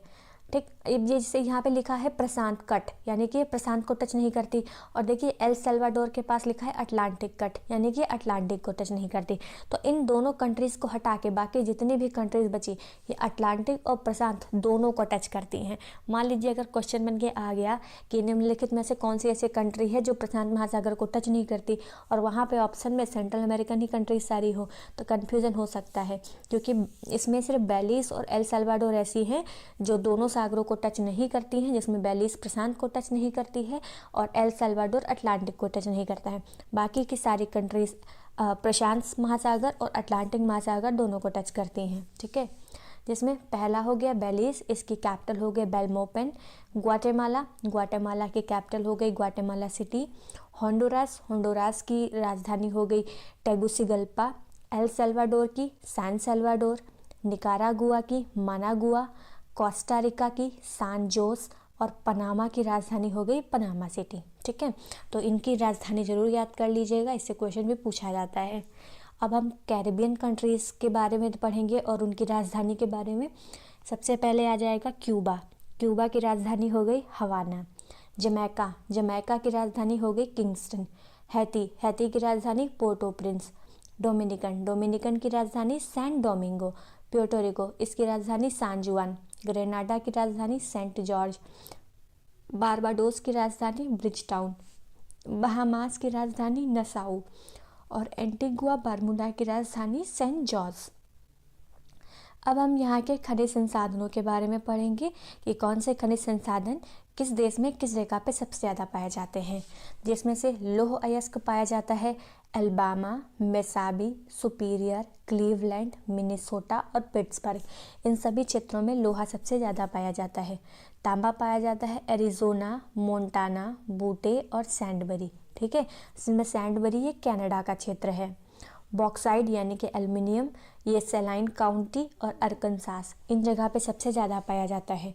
सोना पाया जाता है साल्ट लेक और अलास्का में। चांदी पाई जाती है चिन्हुआ और हिल्डाहो, ये दोनों मैक्सिको की जगह हैं। और कनाडा में ये पाया जाता है ओंटारियो, ब्रिटिश कोलंबिया, क्यूबेक में। और अमेरिका के मोंटाना, यूटा, एरिजोना और कोलोराडो की जगह पे ये पाया जाता है। बात आती है कोयला की। कोयला पाया जाता है सबसे ज़्यादा पेंसिल्वेनिया, अपलेशियन क्षेत्र में। ठीक है, तो ये भी इसके खनिज संसाधन भी कंप्लीट हो गए। अब जितने भी इसमें फैक्ट्स थे इससे रिलेटेड, इसकी ज्योग्राफी से, वो हमने यहाँ पे कंप्लीट कर लिए हैं। बाकी वीडियो को लाइक कर दीजिएगा, चैनल को सब्सक्राइब कीजिएगा। Thank you so much. Hello friends, welcome to my channel UPPCS glory. जैसा कि आप सभी को पता है कि अभी हमारी मैपिंग की सीरीज़ चल रही है। बीच में थोड़ा सा गैप हो गया क्योंकि थोड़ा मुझे कॉलेज का काम था और उधर रोज़ आना जाना पड़ रहा था। सेमेस्टर अभी ओवर हो चुके हैं और रिज़ल्ट भी आ गया है, तो अभी का थोड़ा जो शेड्यूल था वो स्टक हुआ पड़ा था। तो अभी फ़िलहाल हम जितने भी टाइम अब मिल रहा है उसमें हम सोचते हैं कि जो दो हमारे कॉन्टिनेंट बाकी रह गए हैं, जो एक यूरोप हो गया और एशिया, तो इनको भी कंप्लीट कर लेंगे। और तब तक धीमे धीमे मेरा कॉलेज वाला भी काम कंप्लीट हो जाएगा उधर। बाद में हम अपना से प्रॉपरली चीज़ें करने लगेंगे। ठीक है, तो आज हम अपना स्टार्ट करने वाले हैं यहाँ पे यूरोप के बारे में। ठीक है, तो यूरोप से रिलेटेड जितने भी फैक्ट्स होंगे उस मैपिंग के थ्रू हम इसमें सारे कंप्लीट कर लेंगे। यहाँ पे आज हम अभी पहले देखेंगे यहाँ का एक मैप। ठीक है, तो मैप में सबसे पहले हम यहाँ पे जितने भी सागर हैं उनको एक बार रफली देख लेते हैं। तो यहाँ पे हमारा नॉर्वेजियन सी है, यहाँ पे डेनमार्क स्ट्रेट है, ये नॉर्थ अटलांटिक ओशियन है। देन यहाँ पे नॉर्थ सी है, यहाँ पे आप बोथनिया की खाड़ी देखेंगे, यहाँ पे गल्फ ऑफ फिनलैंड है, यहाँ पे बाल्टिक सागर आ गया, और ये यहाँ पे ब्लैक सी है, और यहाँ पे एजियन सी है, और यहाँ पे मेडिटेरेनियन सी है। ठीक है, वैसे तो अभी हम सारे फैक्ट इसके नीचे यहाँ पे देखेंगे, बट इसमें जितना पॉसिबल हो सकता है वो हम यहाँ पे अभी पढ़ लेते हैं ताकि हमें एक आइडिया रह सके कि कौन सी कंट्री कहाँ पे है। ठीक है, तो ये यहाँ से स्टार्ट करेंगे। सबसे पहले ऊपर से आप देखेंगे यहाँ पे हमारा नॉर्वे है, ये इसके पास में स्वीडन है, ये फिनलैंड है, और ये रशियन फेडरेशन है। ठीक है, और इसके नीचे यहाँ पे अपना एस्टोनिया, लाटविया, लिथुआनिया, यहाँ पे बेलारूस और यूक्रेन। देन यहाँ पे आप बाकी सारी कंट्रीज़ भी देख सकते हैं, क्योंकि सारी अगर बताने लगेंगे तो टाइम ज़्यादा हो जाएगा और हमें जल्दी से सारे फैक्ट कवर करने हैं। तो आप इसका ये जो मैप है इसको आप अच्छे से देख लीजिएगा। अब हम इससे रिलेटेड जितने भी फैक्ट्स हैं उनको कंप्लीट करेंगे। यहाँ पे हम इसकी हैंड रिटन नोट्स के माध्यम से जितने भी फैक्ट्स हैं यूरोप से रिलेटेड वो यहाँ पे पढ़ेंगे। तो सबसे पहले हम इसकी क्रोनोलॉजी जान लेते हैं कि जितने भी हमारे कॉन्टिनेंट हैं तो उसमें सबसे बड़े से सबसे छोटा कौन सा है। तो सबसे बड़ा जो महाद्वीप है वो एशिया है, उसके बाद में आता है अफ्रीका, थर्ड नंबर पर है उत्तरी अमेरिका, फोर्थ नंबर पर है दक्षिणी अमेरिका, फिफ्थ नंबर पर अंटार्कटिका, सिक्स्थ पे है यूरोप, और लास्ट में सेवन्थ है ऑस्ट्रेलिया। ठीक है, और जो यूरोप है अगर हम इसका नॉर्थ साइड में देखें, यानी कि यूरोप कॉन्टिनेंट के नॉर्थ साइड में बैरेंट सागर आता है जो कि आर्कटिक महासागर से लगा हुआ है, और इसके अगर दक्षिण साइड में हम देखेंगे तो भूमध्य सागर आता है। इसके पूर्वी साइड में यूराल पर्वत है, कॉकेशस पर्वत है और कैस्पियन सागर है जो इसको एशिया से अलग करते हैं, और इसके इधर वेस्ट साइड में अटलांटिक महासागर है। ठीक है, तो ये चारों चीज़ें याद रखिएगा कि ये पूरा जो यूरोप है, यूरोप के उत्तर दक्षिण पूर्व पश्चिम में क्या क्या चीज़ें हैं जो इसको बाकी अलग जगह से अलग करती हैं। ठीक है, तो ये एक रफली इसका मैप बना हुआ है, क्योंकि इसके बारे में अभी हम जो यहाँ पे जितना भी चीज़ बनी हुई है ये सारे फैक्ट हम नीचे पढ़ेंगे अभी। ठीक है, अब हम यहाँ पे सबसे पहले इसके स्टार्ट करेंगे जल संधियाँ, कि पूरे यूरोप में कितनी जल संधियाँ हैं और वो किससे किससे जुड़ी हुई हैं। ठीक है, तो सबसे बड़ी जल संधि है जिब्राल्टर की जल संधि। जिब्राल्टर की जल संधि स्पेन और मोरक्को के बीच में है, और ये भूमध्य सागर और अटलांटिक सागर को जोड़ती है, ठीक है। आप देखेंगे कि जो अफ्रीका में मोरक्को है सबसे ऊपर और यूरोप में स्पेन है, तो यानी कि जिब्राल्टर जल संधि ऐसी है जो अफ्रीका महाद्वीप को यूरोप महाद्वीप से अलग करती है। नेक्स्ट है बेनिफेसियो की जल संधि। ये सार्डिनिया से और कॉर्सिका जो कि फ्रांस का है। देखिए सार्डिनिया क्या किसका है, इटली का है, और कॉर्सिका फ्रांस का है। ये दो आइलैंड्स हैं छोटे छोटे, इन दोनों के बीच में ये जल संधि है और ये टिरहेनियन सागर और भूमध्य सागर को जोड़ती है। नेक्स्ट है मेस्सिना की संधि। ये सिसिली द्वीप जो इटली का है और जो इटली का प्राय द्वीप है, यानी कि जो इटली का पूरा पेनिनसुला ले लिए और सिसिली द्वीप जो इटली का ही है, इन दोनों के बीच में ये जल संधि है और ये टारहेनियन और भूमध्य सागर के बीच में है। नेक्स्ट है ओट्रांटो की जल संधि। ओट्रांटो की जल संधि इटली देश को और जो बाल्कन प्रायद्वीप है यानी कि अल्बानिया उसको अलग करती है और ये एड्रियाटिक सागर और आयोनियन सागर को जोड़ती है। ठीक है, देखिए मैं अभी अगर ये आपको पढ़ा रही हूँ तो प्लीज़ आप लोग ये ट्राई करिएगा कि अपना एटलस अपने साथ में ज़रूर रखिएगा, क्योंकि मेरे से इतना पॉसिबल इसमें नहीं हो, क्योंकि मेरा जो मतलब टैबलेट है इतना ज़्यादा एडवांस नहीं है कि बहुत सारी चीज़ें इसमें मैं एकदम ऐड कर लूँ। ठीक है, ये पुराना सैमसंग मॉडल वाला है तो उसी से भाई काम चला रही हूँ कैसे भी करके, और अभी इतने मेरे पास पैसे हो नहीं पा रहे कि एक अच्छा सा टैबलेट मैं अपने लिए ले सकूँ। तो प्लीज़ आप लोग इतना कोऑपरेट करिएगा, अपना एटलस साथ में लेके बैठिएगा ताकि आपको पता रहे कि अगर मैं कोई जल संधि बता रही हूँ तो वो आप उसको विजुलाइज कर लीजिए अपने एटलस में जाके, वहीं पे मार्क कर लीजिए कि हाँ यहाँ पे इसके बारे में बताया गया है। ठीक है, अब हम नेक्स्ट जल संधि अपनी पढ़ेंगे। नेक्स्ट जल संधि कौन सी है, बास्फोरस की जल संधि। ये इस्तांबुल और अनातोलिया प्रायद्वीप को अलग करती है और काला सागर और मारमरा सागर को जोड़ती है। नेक्स्ट है कर्च जल संधि। ये कर्च ये यूक्रेन का एक स्थान है और रूस, इन दोनों को अलग करती है और एजोव सागर और काला सागर को मिला देती है। डार्डेनलिस जल संधि ये बाल्कन प्रायद्वीप और अनातोलिया प्रायद्वीप के बीच में है और इसके द्वारा मारमरा सागर और एजियन सागर को जोड़ा जाता है। ठीक है, अब हम इसकी खाड़ियों के बारे में पढ़ेंगे, तो जिसमें सबसे पहले खाड़ी है रीगा की खाड़ी। ये रीगा की खाड़ी एस्टोनिया और लाटविया के बीच में है और ये बाल्टिक सागर से संबंधित है।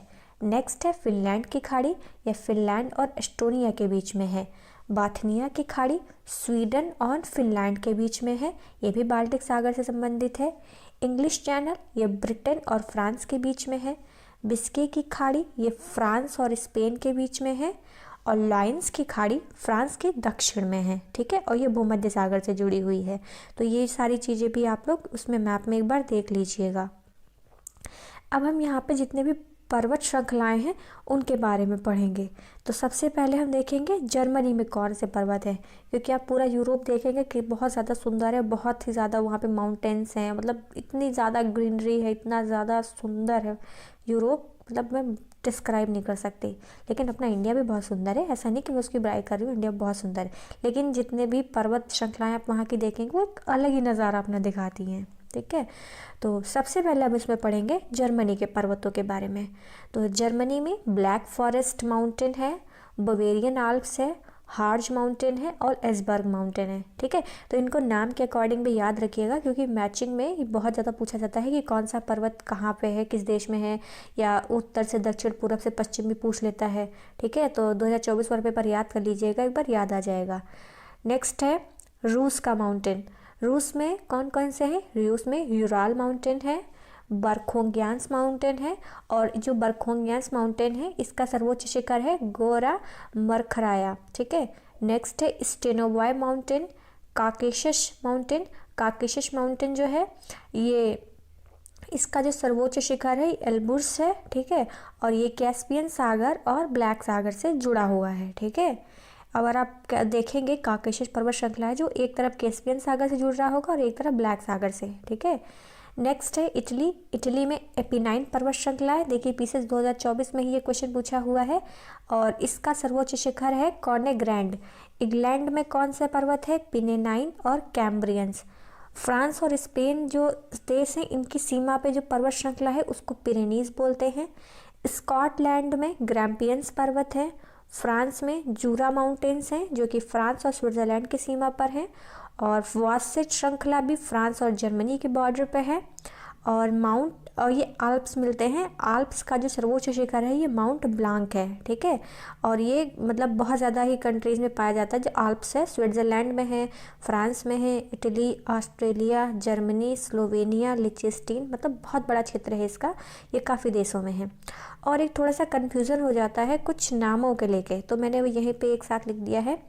एल्बर्ट जो नाम है, एल्बर्ट पर्वत श्रृंखला, ये एल्बर्ट जो शिखर है ये कनाडा में है, एल्ब्रुज ईरान में है और एल्ब्रुश रूस में है। तो ये तीनों नाम में कंफ्यूज मत होइएगा, ठीक है।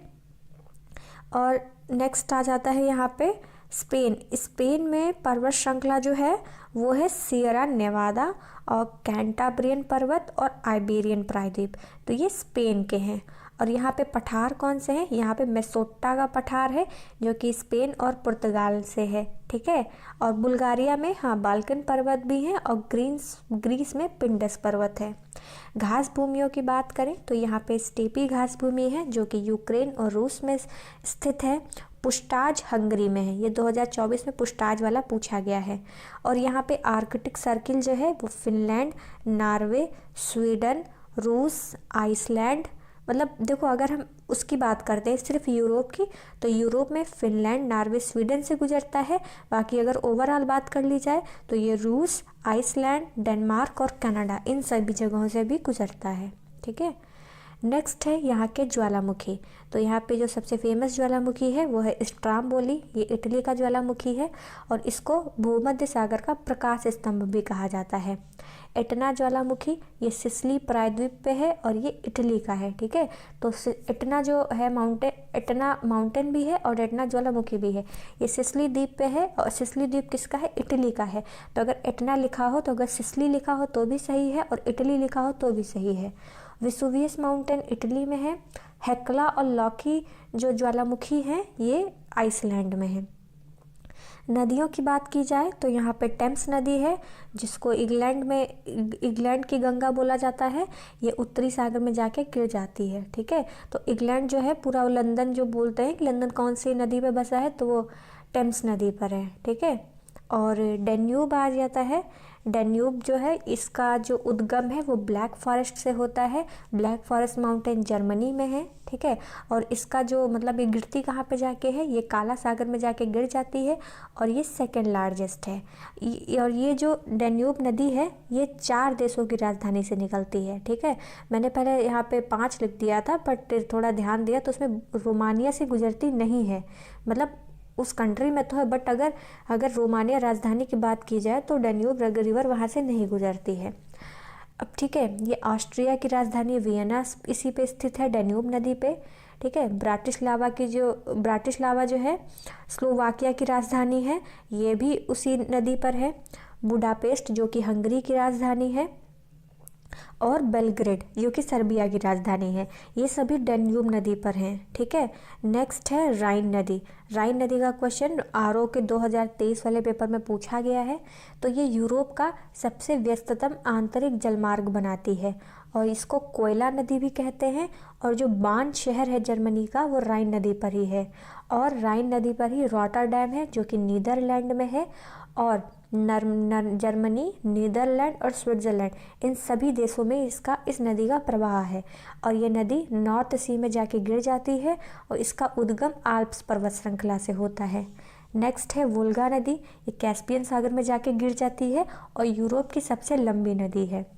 स्प्री नदी, ये बर्लिन जो शहर है जर्मनी का, देखो वो बर्लिन है वो उसका राजधानी भी है और उसका एक राज्य भी है जर्मनी का, तो ये स्प्री नदी पर है। फिर है ग्रॉन नदी, ये फ्रांस से होकर बहती है, इसका उद्गम जो है जूरा पर्वत से होता है और ये भूमध्य सागर में जाके गिर जाती है। और फ्रांस का लियोन शहर ये गरोन नदी पर ही स्थित है। नेक्स्ट नदी है एल्ब नदी, ये इसका जो उद्गम है ये चेक गणराज्य से होता है और ये नॉर्थ सी में जाके गिर जाती है और जर्मनी का हैम्बर्ग शहर एल्ब नदी पर है। पो नदी, इसको इटली की गंगा कहा जाता है, इसका उद्गम आल्प्स पर्वत से होता है और ये एड्रियाटिक सागर में जाके गिर जाती है। नेक्स्ट है टाइबर नदी, इसी पर इटली का जो रोम शहर है वो टाइबर नदी पर है, ठीक है। तो ये क्वेश्चन दोनों पूछे हुए हैं, पो नदी के बारे में और टाइबर नदी के बारे में। अब हम यहाँ पे कुछ कंट्रीज़ के बारे में पढ़ेंगे, क्योंकि कुछ यहाँ पे क्या करते हैं कि कंट्रीज़ के ग्रुप को एक पर्टिकुलर नाम दे देते हैं और उसी नाम से को अगर बोला जाता है तो समझ लिया जाता है कि किन किन कंट्रीज़ की बात कर दी जाती है। ठीक है, तो उनको हम यहाँ पे पढ़ेंगे और इनके बारे में क्वेश्चन खूब पूछा जाता है। तो सबसे पहले आता है बाल्टिक कंट्रीज़।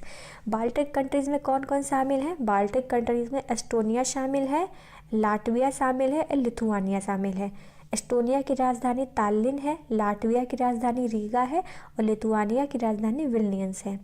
नेक्स्ट आ जाता है स्कैंडिनेवियन देश। जब स्कैंडिनेवियन देश की बात की जाएगी तो उसमें नॉर्वे आ जाएगा, स्वीडन आ जाएगा और डेनमार्क आ जाएगा। और नॉर्वे की राजधानी ओस्लो है, स्वीडन की राजधानी स्टॉकलैंड है और डेनमार्क की राजधानी कोपेनहेगन है। और जब स्कैंडिनेवियन प्रायद्वीप की बात की जाए, ठीक है, तो जो प्रायद्वीप पूरा ऊपर वाला एरिया है तो उसमें आ जाएगा नॉर्वे, स्वीडन और फिनलैंड। फिर कभी कभी आप क्वेश्चन वो बनता है कि जैसे बहुत लोग बोलते हैं कि मैं यूके जा रहा हूँ, कोई बोलेगा ग्रेट ब्रिटेन जा रहे हैं, तो इसमें देखेंगे कि इसमें क्या क्या शामिल है।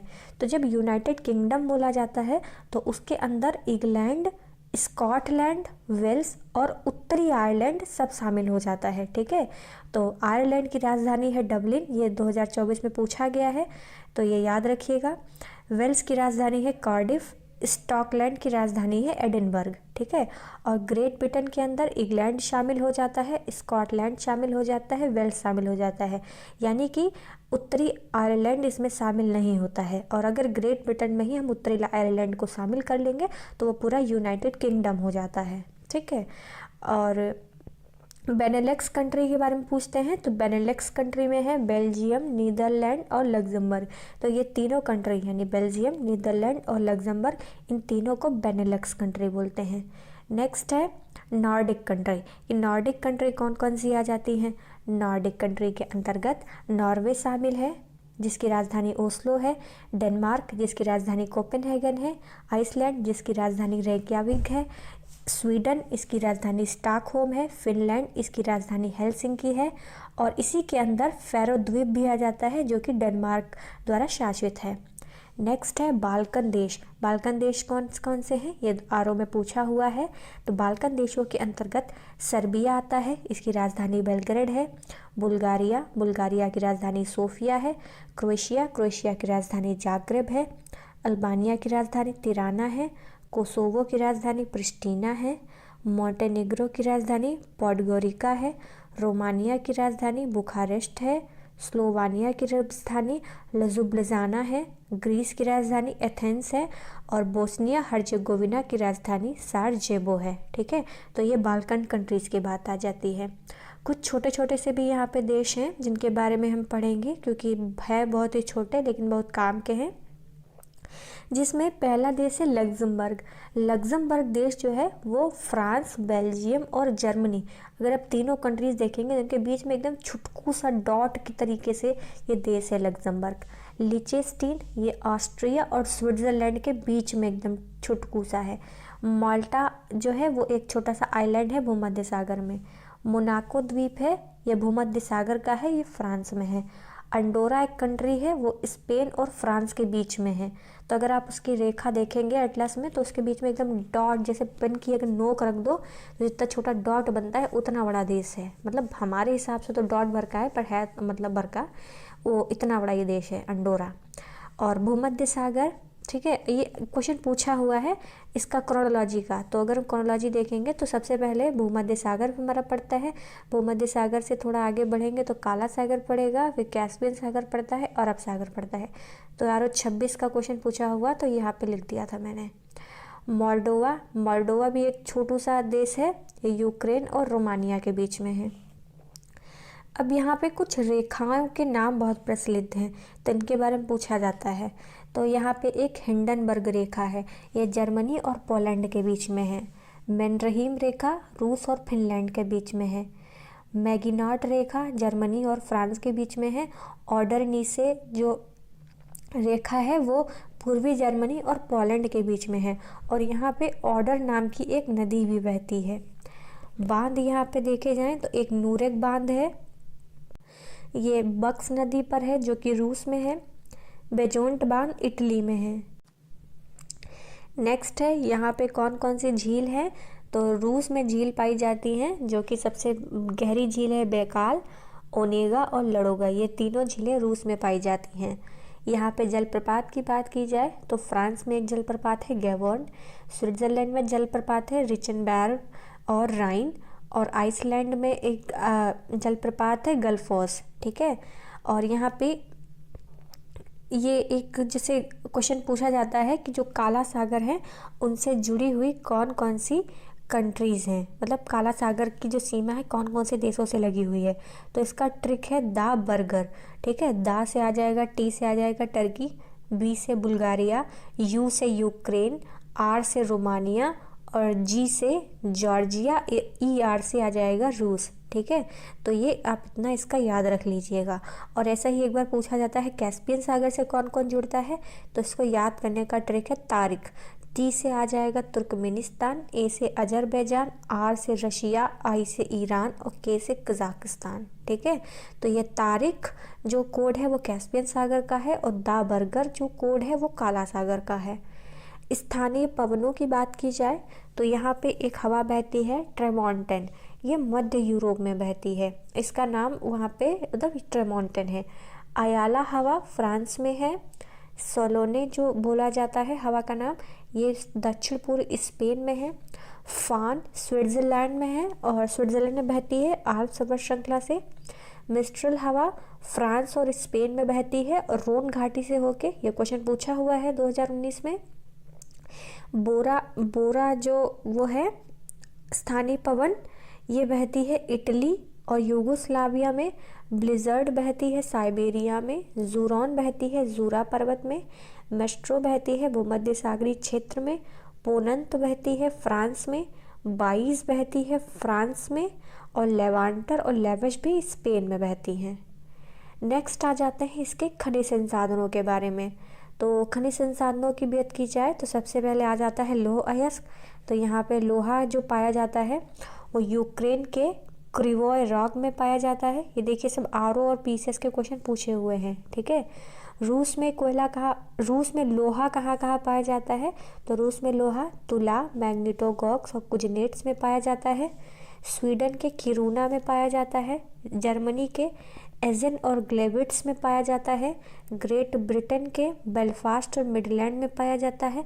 ऑस्ट्रिया के डोनाविट्स में और फ्रांस के लॉरेन, नॉर्मंडी और पायरेनीज में पाया जाता है। मैग्नीज की बात की जाए तो मैग्नीज यूक्रेन में पाया जाता है, निकोपोल और चायतुरा में। एल्यूमिनियम पाया जाता है रूस के कोला प्रायद्वीप में। और कोयला पाया जाता है यूक्रेन के डोनेट्स और डोनबास में। जर्मनी में पाया जाता है कहाँ कहाँ पे, और देखिए 2023 में ही पूछा गया था यूक्रेन का। ठीक है, कि यूक्रेन का कोयला क्षेत्र कौन सा है, तो याद रखिएगा डोनेट्स और डोनबास। जर्मनी का कोयला क्षेत्र है रूर बेसिन, ये 2022 का ही क्वेश्चन है। वेस्टफेलिया, सार और बर्गवर्क। यूनाइटेड किंगडम में ब्रिस्टल और लंकाशायर। और रशिया के कुजबास और कुजनेट्स में। तो यहाँ पे कोयला पाया जाता है। यहाँ की जनजातियों की बात की जाए तो जनजातियों में कोरियाक जनजाति रूस की है। लैप्स जनजाति स्वीडन और फिनलैंड की है। यूकागिर जनजाति साइबेरिया की है और हाईलैंडर जनजाति स्कॉटलैंड की है। ठीक है, और ये बाल्टिक सागर वाला तो अभी शायद हमने यहाँ पे पढ़ लिया है, एक मिनट देख लेते हैं। नहीं, बाल्कन का है ये। ठीक है, हाँ, तो ये आरओ में एक बार पूछा हुआ था कि बाल्टिक सागर से कौन कौन से देश सीमा साझा करते हैं।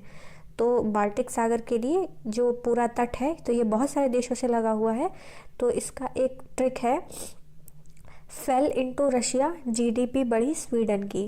तो जिसमें फेल यानी FELL से आ जाएगा फिनलैंड, एस्टोनिया, लाटविया, लिथुआनिया। ठीक है, तो ये आ जाएगा फेल से। इनटू को हटा दो, रशिया से सीधे रूस आ जाएगा। जीडीपी में जी से आ जाएगा जर्मनी, डी से डेनमार्क और पी से पोलैंड। बढ़ी हटा दो, फिर स्वीडन से स्वीडन उठा लो। तो इतने देशों से बाल्टिक सागर की सीमा साझा होती है। ठीक है, तो आई होप आपको ये वीडियो अच्छी लगी हो और हेल्पफुल भी आपके लिए साबित हो।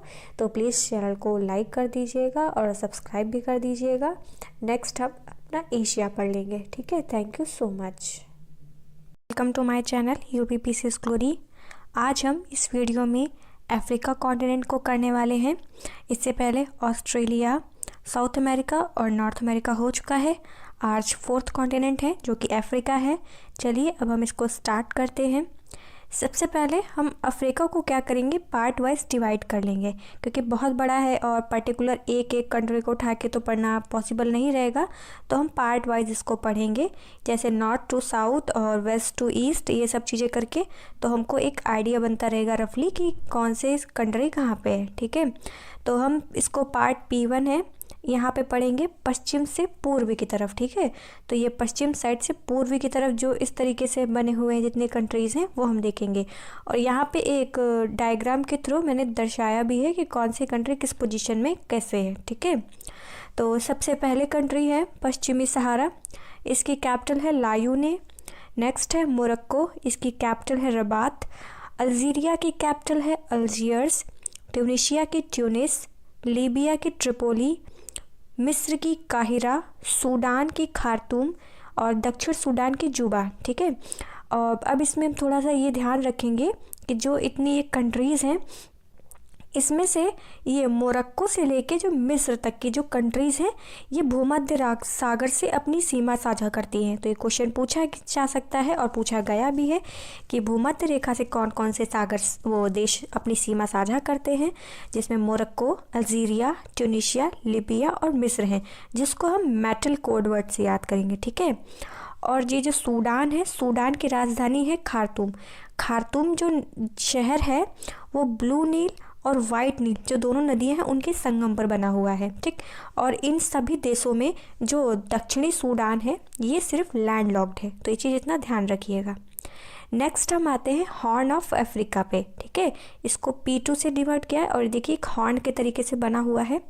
हॉर्न ऑफ अफ्रीका में हम इसको सीड से याद करेंगे, SEED, सीड से। ठीक है, S से आ जाएगा सोमालिया, E से इरिट्रिया, E से इथियोपिया और D से जिबूती। ठीक है, तो सोमालिया की कैपिटल मोगादिशु, इरिट्रिया की अस्मारा, इथियोपिया की अदिस अबाबा और जिबूती की जिबूती। ठीक है, और केनिया की राजधानी नैरोबी। ये भी हमने इसको यहीं पे नीचे बना किया है। नेक्स्ट हम पढ़ेंगे फिर से P3 पार्ट, ये भी पश्चिम से हमारा पूर्व है।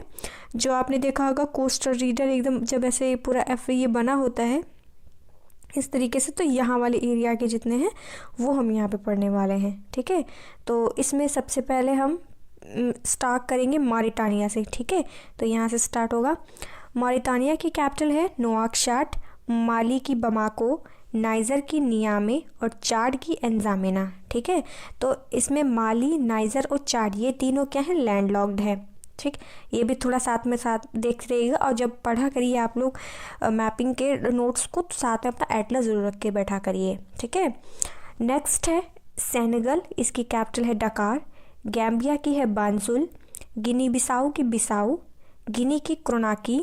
सीरा लोन की फ्रीटाउन। लाइबेरिया की मोनारोवियो। कोटे डी आइवरी की यामोस्को। बुर्किना फासो की उवागडोगू। घाना की अक्रा। टोगो की लोम। वेनिस की पोर्टोनोवो और नाइजीरिया की अबूजा। ठीक है, और ये सेनेगल से लेके इतने नाइजीरिया तक जितने भी कंट्रीज़ हैं ये सभी अटलांटिक सागर से अपनी सीमा साझा करते हैं, और इसी में से सिर्फ एक ऐसी कंट्री है बुर्किना फासो जो लैंडलॉक्ड है। ठीक है, अब अगर क्वेश्चन पूछ लिया जाए कि लाल सागर से सीमा साझा करने वाले कौन कौन से देश हैं, तो इसको हम एक कोड से याद करेंगे, डेजी। डेजी में D से आ जाएगा डिजिबूती, E से इरिट्रिया, S से Sudan, Saudi Arab, Egypt and Yemen. तो ये लाल सागर से अपनी सीमा साझा करते हैं। नेक्स्ट हम पढ़ेंगे उत्तर से दक्षिण की तरफ। ठीक है, तो अब इसमें हमारी पहली कैपिटल कंट्री आ जाएगी कैमरून। ठीक है, तो ये जो इस तरीके से हम देखने लगेंगे जब ये इधर कोस्ट वाले एरिया से होके जब इधर आते हैं तो वहाँ की कंट्रीज़ हैं ये। ठीक है, तो कैमरून की कैपिटल हो गई याउंडे। इक्वेटोरियल गिनी की कैपिटल मलाबो। गैबोन की लिब्रेविले। कांगो की ब्राज़ीलविले, DRC यानी कि डेमोक्रेटिक रिपब्लिक ऑफ कांगो, इसकी कैपिटल किंशासा। मध्य अफ्रीकी गणराज्य की कैपिटल बांगुई, युगांडा की कंपाला, रवांडा की किगाली, बुरुंडी की बुजुम्बुरा और तंजानिया की डोडोमा, जिसमें से मध्य अफ्रीकी गणराज्य से लेके बुरुंडी तक की जो कंट्रीज़ हैं वो लैंडलॉक्ड हैं। नेक्स्ट आ जाएंगे हम कोस्ट रीजन पे, ठीक है। तो कोस्ट रीजन पे जो है उनको भी हम नॉर्थ टू साउथ देखेंगे, जिसमें पहली आ गई अंगोला, इसकी कैपिटल है लुआंडा। नामीबिया की मिंडोक। साउथ अफ्रीका की 3 कैपिटल हैं, प्रिटोरिया, ब्लूम फाउंटेन और केप टाउन, जिसमें से प्रिटोरिया एग्जीक्यूटिव कैपिटल है, ब्लूम फाउंटेन जुडिशियल कैपिटल है and Cape Town legislative capital है। मलावी की है लिलोंगवे, जाम्बिया की लुसाका, जिम्बाब्वे की हरारे, बोत्सवाना की गैब्रोन, एस्वातिनी की मुबाबनो, लेसेथो की मासेरू और मोजाम्बिक की मापुतो, ठीक है। जिसमें से एस्वातिनी और लेसेथो ये ऐसी कंट्रीज़ हैं जो पूरी तरीके से साउथ अफ्रीका के अंदर हैं, ठीक है। तो ये थोड़ा अपना ध्यान रखिएगा। और ये देखिए एक मेडागास्कर, ये इधर साइड में एकदम है, ठीक है, तो इसका थोड़ा ध्यान रखिएगा। और हम देखते हैं कुछ और भी इसके द्वीपीय देश हैं अफ्रीका में, और द्वीप भी हैं कुछ, ठीक है। तो ऐसे ही एक आइलैंड है केप वर्डे, इसकी कैपिटल है प्राए। कोमोरोस की कैपिटल है मोरोनी। सेशेल्स की विक्टोरिया। मेडागास्कर की अंटानारिवो। साओ टोमे प्रिंसिपे की साओ टोम। सोकोत्रा एक द्वीप है जो कि यमन देश का उस पर राज है। मॉरिशस की कैपिटल है पोर्ट लुइस। रियूनियन द्वीप है जो कि फ्रांस अधिकृत है, और मडेरा आइलैंड पुर्तगाल अधिकृत है, ठीक है। तो ये इसका इतना ध्यान रखिएगा आप लोग। नेक्स्ट हम पढ़ेंगे यहाँ पे घास भूमियाँ, ठीक है। तो घास भूमियों सबसे पहले आ जाएगी वेल्ड। वेल्ड घास की भूमियाँ साउथ अफ्रीका में पाई जाती हैं और ये शीतोष्ण प्रकार की हैं। सवाना घास मिलती है मध्य अफ्रीका में। पार्कलैंड भूमि है साउथ अफ्रीका की, और फिम्बस भी साउथ अफ्रीका में है, ठीक है। नेक्स्ट है यहाँ पे मरुस्थल, जिसमें सबसे बड़ा आ जाएगा सहारा मरुस्थल, जो कि पूरे उत्तरी अफ्रीका में फैला हुआ है, लगभग 11 देशों में। कालाहारी डेजर्ट बोत्सवाना, नामीबिया और साउथ अफ्रीका में है, ठीक है। और अगर आप लोगों को याद हो तो कालाहारी डेजर्ट में बुशमैन जनजाति पाई जाती है, ठीक है, जो कि दीमक खाती है। तो ये काफ़ी फेमस ट्राइब है, बहुत बार इससे क्वेश्चन पूछा गया है। नेक्स्ट है नाबीब डेजर्ट, ये नामीबिया और साउथ अफ्रीका में है। नूबियन डेजर्ट मिस्र और सूडान में है। कटंगा जो है, कटंगा का पठार करके एक नाम पड़ता है पूरा, तो वो अंगोला में है, ठीक है। अब मोस्ट इम्पॉर्टेंट, यहाँ के झीलों से क्वेश्चन बहुत ज़्यादा पूछा जाता है, और अफ्रीका में बहुत ही ज़्यादा झील हैं, ठीक है। तो यहाँ से एक एक झील बहुत अच्छे से लर्न करिएगा, कौन सी कंट्री में है, ठीक है, उसकी लोकेशन क्या है और कहाँ कहाँ पे उसकी बाउंड्री शेयर हो रही है, क्योंकि ये क्वेश्चन रिपीटेड है, मतलब ऐसा कोई साल नहीं है जिसमें से अफ्रीका की किसी झील से क्वेश्चन पूछा ना गया हो। तो 100% गारंटी के साथ कहती हूँ कि इसमें से एक क्वेश्चन तो 2026 में फिर से मिलना है, ठीक है। और अगर और भी कोई एग्ज़ाम पढ़ेंगे उसमें भी यहाँ से क्वेश्चन आएगा ज़रूर। तो अब हम इसमें से झील स्टार्ट करेंगे। सबसे पहली झील हो गई विक्टोरिया। विक्टोरिया झील 3 देशों के साथ अपनी सीमा साझा करती है, जिसको हम कुट से याद करेंगे, KUT, K for Kenya, U for Uganda और T फॉर तंजानिया। विक्टोरिया झील से ही वाइट नील का उद्गम होता है, ठीक है, ध्यान रखिएगा, विक्टोरिया झील से वाइट नील निकलती है, और ये अफ्रीका की सबसे बड़ी झील है। और 0 डिग्री जो इक्वेटर लाइन है वो भी इस विक्टोरिया झील से पार होती है। नेक्स्ट झील है हमारी टांगनिका।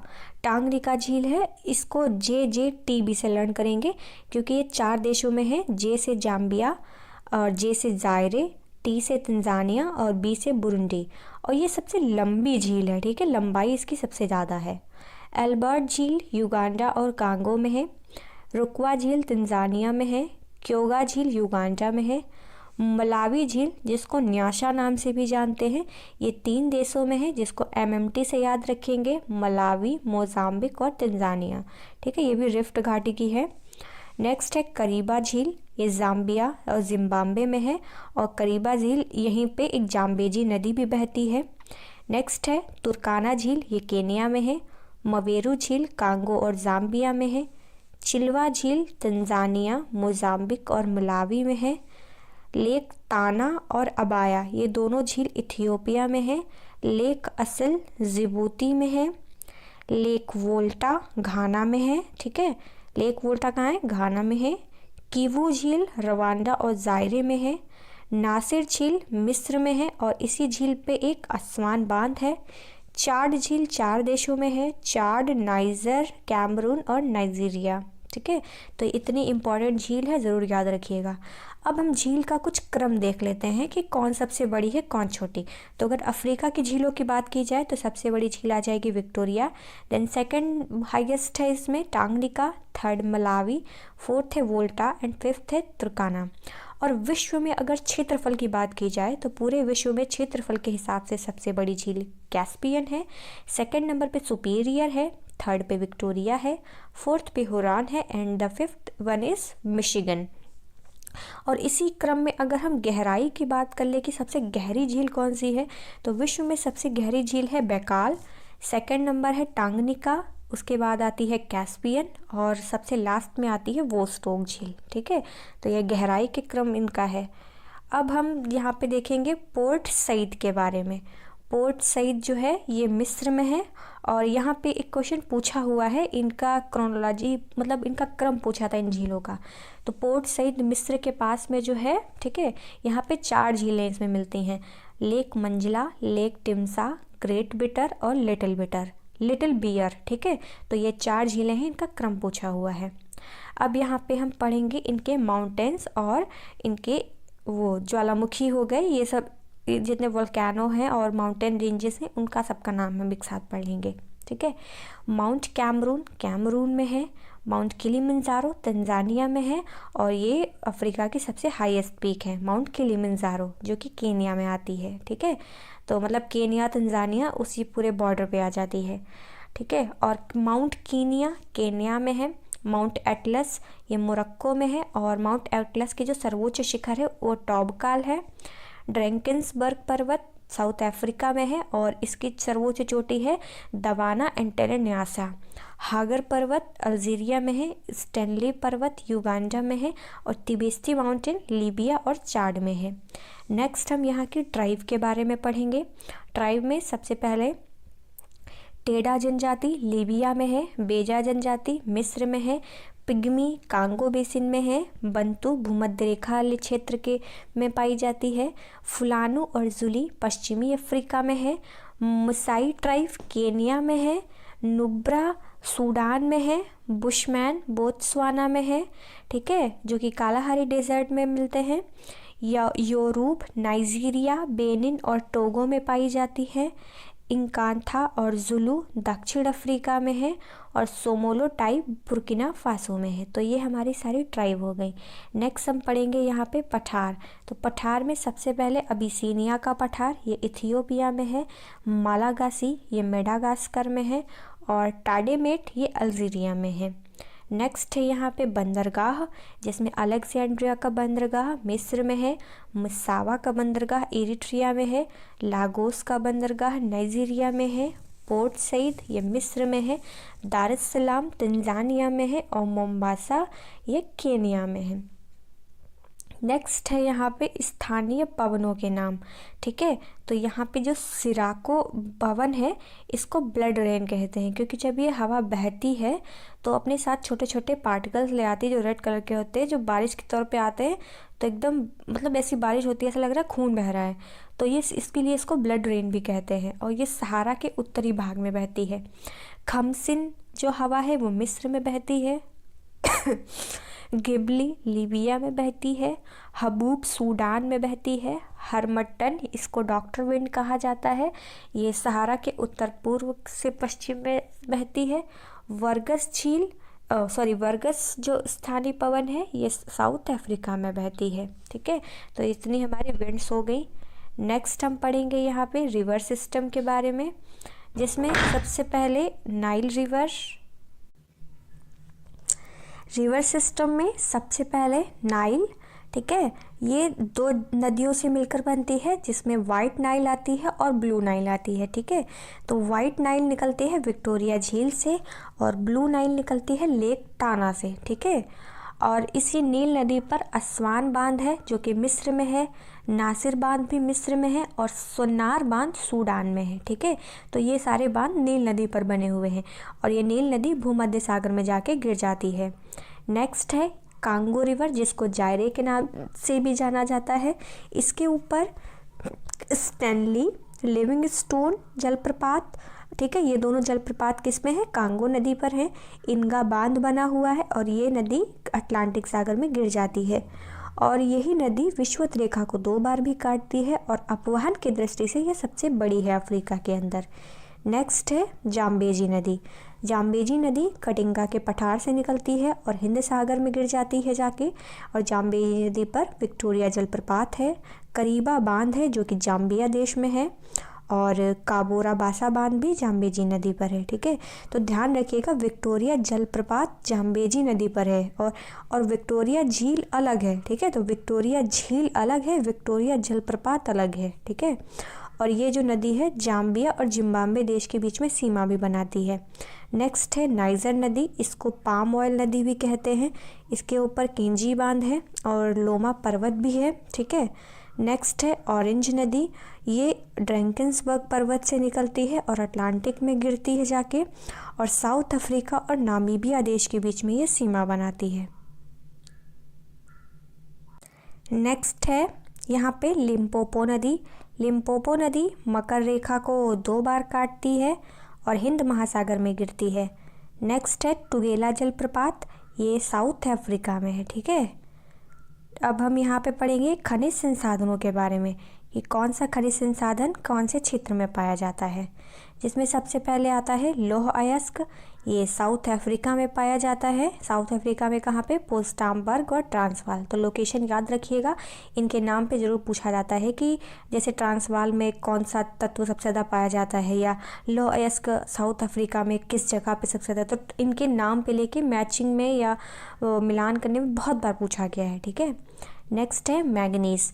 मैग्नीज साउथ अफ्रीका के पोस्टामबर्ग और किम्बरले खान में पाया जाता है और गैबोन के माओडे खान में। ठीक है, तांबा पाया जाता है साउथ अफ्रीका के ट्रांसवाल और केप प्रांत में। एल्यूमिनियम पाया जाता है साउथ अफ्रीका के उत्तरी नेटाल प्रांत में और गिनी के बोको बरूका में।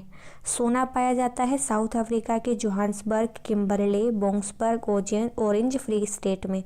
चांदी पाया जाता है साउथ अफ्रीका के नेटाल और ट्रांसवाल में। हीरा पाया जाता है किम्बरले की खान में, जोहान्सबर्ग में और केप टाउन में। और जायरे पाया जाता है जायरे के कटंगा में पाया जाता है। कटंगा पठार जो है प्लेटू, वहाँ पे हीरा पाया जाता है। और कोयला पाया जाता है साउथ अफ्रीका के ट्रांसवाल और नेटाल में। ठीक है, तो ये खनिज संसाधन से भी रिलेटेड कंप्लीट हो गया। तो जितने भी इसमें फैक्ट्स थे अफ्रीका से, अफ्रीकन कॉन्टिनेंट से रिलेटेड, ये सारे कंप्लीट कर लिए गए इसमें। होप आपको वीडियो पसंद आई हो तो लाइक कर दीजिएगा, चैनल को सब्सक्राइब कर दीजिएगा। Thank you so much. My channel UPPCS glory world mapping की सीरीज़ में आज हम एशिया कॉन्टिनेंट को करने वाले हैं। इससे पहले मैंने north America, south America, Africa और एशियनिया को मैंने करवा दिया है। आज हम एशिया को भी कंप्लीट कर लेंगे, इसके बाद बचेगा यूरोप, उसको भी नेक्स्ट वीडियो में कंप्लीट कर दिया जाएगा। चलिए स्टार्ट करते हैं एशिया कॉन्टिनेंट के बारे में। तो सबसे पहले हम इसमें देखेंगे कि यहाँ पे कौन कौन से महासागर हैं। तो एशिया के उत्तर दिशा में आर्कटिक महासागर है, पूर्व में प्रशांत है, दक्षिण में हिंद महासागर है और पश्चिम में लाल सागर, भूमध्य सागर, काला सागर और यूराल पर्वत है। इन सभी के द्वारा 4 दिशाएं निर्धारित की जाती हैं। यहाँ पे हम देख लेंगे कि हम इसको किस तरीके से पढ़ेंगे। तो इसको मैंने ABCD करके कई पार्ट्स में कंप्लीट किया है और यहाँ पे मैंने सिर्फ इसमें माउंटेन्स लिख रखे हैं कि कौन से माउंटेन कहाँ पे हैं। तो यहाँ पे सबसे ऊपर पूर्वी साइबेरियन सागर है, लेप्टिव सागर, कारा सागर, काला सागर, भूमध्य सागर, लाल सागर, नीचे यहाँ पे अरब सागर है, ये बे ऑफ बंगाल है, उसके नीचे अंडमान सागर है, इधर जापान सागर, एक मिनट, यहाँ पे जापान सागर जिसको पूर्व सागर भी कहते हैं, उसके नीचे पीत सागर, उसके नीचे पूर्वी चीन सागर, यहाँ पे नीचे दक्षिण चीन सागर और यहाँ पे पूरा प्रशांत है। सागरों को इसलिए क्योंकि एक बार कहीं में क्वेश्चन पूछा गया है सागरों का क्रम, जैसे जापान, पीत और पूर्व सागर का, तो इसको थोड़ा लोकेशन लर्न होनी चाहिए कि कहाँ पे किस किस लोकेशन है। और यहाँ पे ये कैस्पियन सी है। बाकी हम इसके पार्ट्स में इसको देखेंगे कि किस तरीके से इसका डिवीज़न है। यहाँ भी 2024 में एक क्वेश्चन आया था पर्वतों को पश्चिम से पूर्व लगाने के लिए। तो पॉन्टिक पर्वत ये टर्की में है, जैग्रोस, हिंदुकुश और काराकोरम, ये पूरा इस तरीके से पश्चिम से पूर्व की ओर निर्धारित करने के लिए पूछा गया था। चलिए सबसे पहले हम पार्ट ए देखेंगे। इसमें हमने रूस को लिया है। तो सबसे पहले देखेंगे जो सोवियत संघ था, तो उसका 15 देशों में विघटन हो जाता है, जिसमें से 3 बाल्टिक देश निकलते हैं, एस्टोनिया, लाटविया और लिथुआनिया। बाकी जो अन्य 12 देश हैं उनके बारे हम नीचे देखेंगे। यहाँ पे कुछ इससे मध्य एशिया की कंट्रीज़ भी बनेगी। कजाकिस्तान, जिसकी राजधानी नूर सुल्तान है, उज्बेकिस्तान, इसकी ताशकंद है, तुर्कमेनिस्तान, इसकी अशकाबाद है, और किर्गिस्तान की राजधानी बिश्केक है, और तजिकिस्तान की राजधानी दुशांबे है। इसको ये डायग्राम से समझेंगे कि किस तरीके से ये इसके लोकेशन है। सबसे पहले ऊपर कजाकिस्तान है, उसके नीचे उज्बेकिस्तान, यहाँ पे तुर्कमेनिस्तान, नीचे तजाकिस्तान और साइड में किर्गिस्तान। बाकी के जो 7 देश थे उनमें जॉर्जिया, जिसकी कैपिटल तिब्लिसी है, आर्मेनिया, इसकी कैपिटल येरेवान है, अज़रबैजान, कैपिटल बाकू, रूस, इसकी राजधानी मॉस्को है, मोल्डोवा, कैपिटल किशिनेव, यूक्रेन की कीव और बेलारूस की मिन्स्क। ये रूस जो है एशिया और यूरोप दोनों में है। बाकी मोल्डोवा, यूक्रेन और बेलारूस ये यूरोपियन कंट्रीज़ हैं। अब हम सेकंड पार्ट में देखेंगे दक्षिण पश्चिम एशिया। इसको मैंने यहाँ पे डायग्राम के थ्रू बना रखा है कि कहाँ पे कौन सा है इसकी सिचुएशन। जॉर्जिया सबसे ऊपर है, जॉर्जिया के नीचे आर्मेनिया, उसके नीचे अज़रबैजान, और ये ब्लू कलर से जो दिख रहा है ये कैस्पियन सी है। यहाँ पे ईरान है, Turkey, Cyprus, Lebanon, Israel, Jordan, Iraq. Locations भी पता होनी चाहिए क्योंकि लोकेशन के बेस्ड पे भी क्वेश्चन पूछा जाता है। 2023 में 2024 में जो आरओ का पेपर हुआ था उसमें इज़राइल की सिचुएशन के बारे में पूछा गया था कि इसकी सीमा किससे साझा होती है। तो ये चीज़ लर्न होनी ज़्यादा ज़रूरी है, इसलिए एटलस जब भी आप मैपिंग पढ़ें एटलस ज़रूर अपने साथ में रखें। चलिए हम देखते हैं दक्षिण पश्चिम एशिया के बारे में। तो सबसे पहले यहाँ पे टर्की, इसकी कैपिटल है अंकारा, सीरिया, इसकी कैपिटल है दमिश्क, लेबनान, कैपिटल बैरूत, इज़राइल, इसकी कैपिटल है यरूशलेम। ये चारों देश भूमध्य सागर के साथ में अपनी सीमा साझा करते हैं और इसको लर्न करने का ट्रिक है लिस्ट से। एल से लेबनान, आई से इज़राइल, एस से सीरिया और टी से टर्की। नेक्स्ट यहाँ पे हम देखेंगे जो बाकी के देश हैं उसमें साइप्रस, इसकी कैपिटल निकोसिया है। ये बहुत छोटा सा आइलैंड टाइप से है, बस मेडिटेरेनियन सी में। अरब की कैपिटल रियाद है और यमन की कैपिटल साना है, और ये दोनों देश अपनी सीमा लाल सागर से साझा करते हैं। ओमान की कैपिटल मस्कट, कुवैत की कुवैत सिटी, बहरीन की मनामा, कतर की दोहा, यूएई की अबू धाबी, इराक की बगदाद, ईरान की तेहरान और जॉर्डन की अम्मान। जॉर्जिया की तिब्लिसी है, आर्मेनिया की येरेवान है और अज़रबैजान की बाकू। और यहाँ पे एक सोकोत्रा द्वीप है यमन के पास में ही, यहाँ पे इसके बारे में क्वेश्चन पूछा गया था। सोकोत्रा द्वीप पे यमन का अधिकार है और यहीं पे ही बबल एंड मैंडेव जल संधि है जो लाल सागर और अदन सागर को जोड़ती है। और यहाँ पे यूएई के पास में हार्मोज की जल संधि है जिस पे फारस खाड़ी और अरब सागर इन दोनों का मिलन होता है। नेक्स्ट हम डी पार्ट देखेंगे जिसमें दक्षिण पूर्व एशिया के बारे में पढ़ेंगे। तो इसमें क्या क्या शामिल है? Myanmar, Vietnam, Laos, Thailand, Cambodia, Malaysia, Singapore, Indonesia, Brunei, Philippines, ये सभी दक्षिण पूर्व एशिया में शामिल होते हैं। म्यांमार की कैपिटल नैपिदा, थाईलैंड की बैंकॉक, लाओस की वियंतियन, और लाओस ऐसा कंट्री है वहाँ पे जो लैंडलॉक्ड है, कंबोडिया की नामपेन, मलेशिया की कुआलालंपुर, वियतनाम की हनोई, सिंगापुर की सिंगापुर सिटी, इंडोनेशिया की कालीमंतन, फिलीपींस की मनीला, और फिलीपींस में गन्ना की खेती के लिए अमेरिका और स्पेन की की ये देन थी। ये पीसीएस 2023 का क्वेश्चन है। ब्रुनेई की कैपिटल बंदरसिरी पागवान है। और ये जो एक आइलैंड यहाँ पे देख रहे हैं बड़ा सा, इस पे 3 देश हैं, इंडोनेशिया, मलेशिया और ब्रुनेई। इन तीनों का अधिकार इस पे है। इंडोनेशिया के द्वीप का क्रम पूछा जाता है। सबसे पहले सुमात्रा, जावा, बोर्नियो, बाली, लोम्बोक, सुम्बाबा और सुलावेसी। बोर्नियो और लोम्बोक के बीच में लोम्बोक की जल संधि है। ये आरओ का क्वेश्चन है। और बोर्नियो द्वीप में इंडोनेशिया, मलेशिया और ब्रुनेई है। नेक्स्ट है ई पार्ट। इसमें उत्तर पूर्वी एशिया देखेंगे, जिसमें चीन, Mongolia, north Korea, south Korea, Taiwan और जापान को शामिल किया जाता है। चीन की राजधानी बीजिंग, उत्तर कोरिया की प्योंगयांग, दक्षिण कोरिया की सियोल, ताइवान की ताइपे और जापान की राजधानी टोक्यो है। जापान के जो आइलैंड्स हैं, क्योंकि वो 3-4 वो अपने उसमें आइलैंड्स में हैं पूरे तरीके से, तो सबसे जो नॉर्थ टू साउथ अगर इसमें हम देखेंगे तो सबसे पहले होक्काइडो, होन्शु, शिकोकू और क्यूशु, ये यहाँ के आइलैंड्स हैं और इनमें सबसे बड़ा होन्शु है। मंगोलिया की कैपिटल उलान बटोर है। नेक्स्ट है एफ पार्ट, जिसमें दक्षिण एशिया पढ़ेंगे। इसमें सबसे पहले तो हम अपने भारत के बारे में देखेंगे। अफ़गानिस्तान, पाकिस्तान, नेपाल, भूटान, बांग्लादेश, श्रीलंका और मालदीव्स, ये दक्षिण एशिया के देश हैं। भारत की राजधानी आप सभी को पता ही है।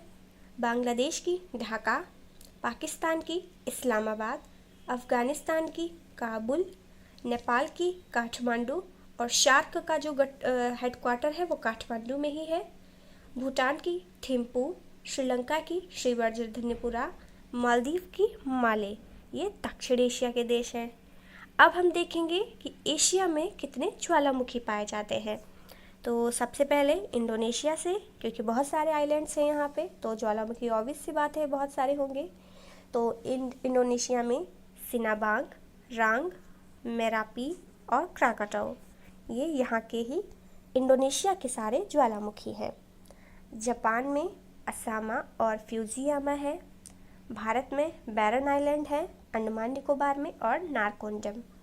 म्यांमार में पोपो, ईरान में देवबंद, कोह सुल्तान, फिलीपींस में मेयाना, पिनाटुबो, एपो और माउंट ताल, मलेशिया में किनाबालू।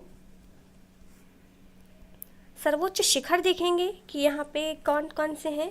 तो हिमालय का सर्वोच्च शिखर माउंट एवरेस्ट है, तिएन शान का पीके पोवेड़ा, अल्ताई माउंटेन का गोरा वेलुखा और अल्ताई माउंटेन रूस में है।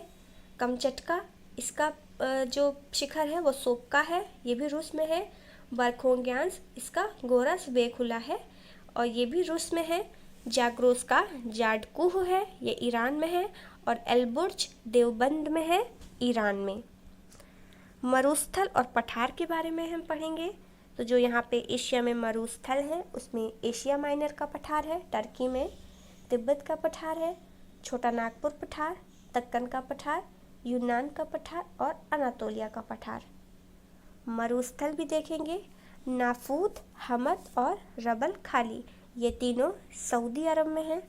तकलामकान गोबी चीन में है, तकलामकान चीन में है, गोबी चीन और मंगोलिया में है। थार भारत और पाकिस्तान में है और ये एक ऐसा मरुस्थल है जिसमें सबसे ज़्यादा जनसंख्या है। दस्तेलूट पूर्वी ईरान में है, दस्ते कबीर दक्षिणी ईरान में है, किजिलकुम उज्बेकिस्तान और कज़ाकिस्तान में है, काराकुम तुर्कमेनिस्तान में है, गोबी चीन मंगोलिया में और लद्दाख का पठार भारत में है। यहाँ पे रेखाएं भी हैं कुछ जो देशों का निर्धारण करती हैं। 17 समांतर रेखा नॉर्थ और साउथ वियतनाम में है, 24 समांतर रेखा, ये कच्छ के पास है पाकिस्तान में, जो भी डिस्प्यूटेड है, इसको ज़्यादा माना नहीं जाता है। 38 समांतर रेखा नॉर्थ कोरिया और साउथ कोरिया के बीच में है। 8 डिग्री चैनल मालदीव्स और मिनिकॉय के बीच में है। 9 डिग्री मिनिकॉय लक्षद्वीप में है। 10 डिग्री लिटिल अंडमान और कार निकोबार के बीच में है। डंकन पैसेज ये लघु अंडमान और दक्षिण अंडमान में है। कोको चैनल कोको द्वीप में है और उत्तरी अंडमान के बीच में है। पाक स्ट्रेट भारत और श्रीलंका के बीच में है। नेक्स्ट हम यहाँ पे देखेंगे झील में कैस्पियन झील जो कि विश्व में सबसे बड़ी है। बैकाल झील जो रशिया में है और सबसे गहरी है और सबसे पुरानी भी है। अरल सागर ये उज्बेकिस्तान और कजाकिस्तान के बीच में है। वानगोलू ये तुर्की में है। ठिकोसिक्रू तिब्बत में है। लोकनोर झील चीन में है। उर्मिया ईरान में है और बाल्ख झील कजाकिस्तान में है। यहाँ की नदियों के बारे में भी हम पढ़ेंगे। तो सबसे पहले अमूर नदी ये चीन और रूस के बीच में सीमा बनाती है और ये प्रशांत सागर में गिरती है और इस नदी का प्रवाह उत्तर से पूर्व दिशा की ओर है, क्योंकि अभी 2024 के पेपर में दिशाओं के बारे में पूछ लिया था कि नदियाँ किस दिशा में प्रवाहित होती हैं, तो ये भी लर्न होना चाहिए। मेकोंग नदी ये साउथ चाइना सी में गिरती है और दक्षिण पूर्व एशिया की सबसे लंबी नदी है और इसका डेल्टा कंबोडिया और वियतनाम में बनता है और इसका प्रवाह चीन, म्यांमार, लाओस, थाईलैंड, कंबोडिया और वियतनाम में है। यांगटीसी नदी ये नदी एशिया की सबसे लंबी नदी है और इसका जो प्रवाह है ये प्रशांत सागर में गिरती है जाके। हुआंगहो नदी चीन में है और इसे चीन का शोक भी कहा जाता है। चायो फ्राया नदी ये थाईलैंड की है। साल्वीन नदी म्यांमार में है और गंगा ब्रह्मपुत्र भारत की प्रमुख नदियां हैं। स्थानीय पवनों के बारे में भी पढ़ेंगे। तो योमा जापान में चलती है। सिमूम अरब में है। सामुन इराक और ईरान में है। शामल इराक, ईरान और अरब में है। सीस्टन पूर्वी ईरान में है। काराबुरान तानी बेसिन में चलती है। कोइम्बैंग ये जावा द्वीप पे चलती है। लू उत्तर भारत में चलती है। चक्रवात यहाँ पे तो बैगियो कहा जाता है फिलीपींस में। टाइफून कहा जाता है चीन और जापान में। खनिज संसाधन मोस्ट इम्पॉर्टेंट है ये कि यहाँ कौन से देश में किस जगह पे मिलता है। तो लौह अयस्क चीन में मिलता है, मंचूरिया शांतुंग शांची में। कजाकिस्तान में कारागांडा और कोस्ताने में। टिन मलेशिया में मिलता है किंटा घाटी में। सेलांगीर पेनांग घाटी, जेलुलू घाटी, किंटा घाटी। इंडोनेशिया ये इंडोनेशिया के बंका और मलक्का में। थाईलैंड के कोराट और फुकेट में। चीन के यूनान हुनान में और म्यांमार में शान और कायनी पठार में। इन सभी जगहों पे ठीक पाया जाता है। कोयला के भंडार कजाकिस्तान के कारागांडा में है। चीन में शानशाह, शेनशी, जेचुआन और रेड बेसिन में। रूस में कुजबास और कुजनेट्स है। खनिज तेल म्यांमार में पाया जाता है, म्यांमार के पेगुयोमा में। स्वर्णिम त्रिभुज का एक बनता है यहाँ पे, तो उसमें लाओस, थाईलैंड और म्यांमार को शामिल किया जाता है। सुन्नी ट्रायंगल में रमादी, बगदाद और टिक्रिस को शामिल किया जाता है। स्वर्ण त्रिभुज एक पर्यटन का भी है भारत में, जो कि आगरा, दिल्ली और जयपुर के बीच में है। अर्धचंद्रभुज अफीम के लिए है, ये ईरान, अफगानिस्तान और पाकिस्तान में है। जनजातियाँ यहाँ पे पढ़ेंगे। यूनान जनजाति बोर्नियो में है, पुन्नान जनजाति बोर्नियो में। रुवाला अरब में है।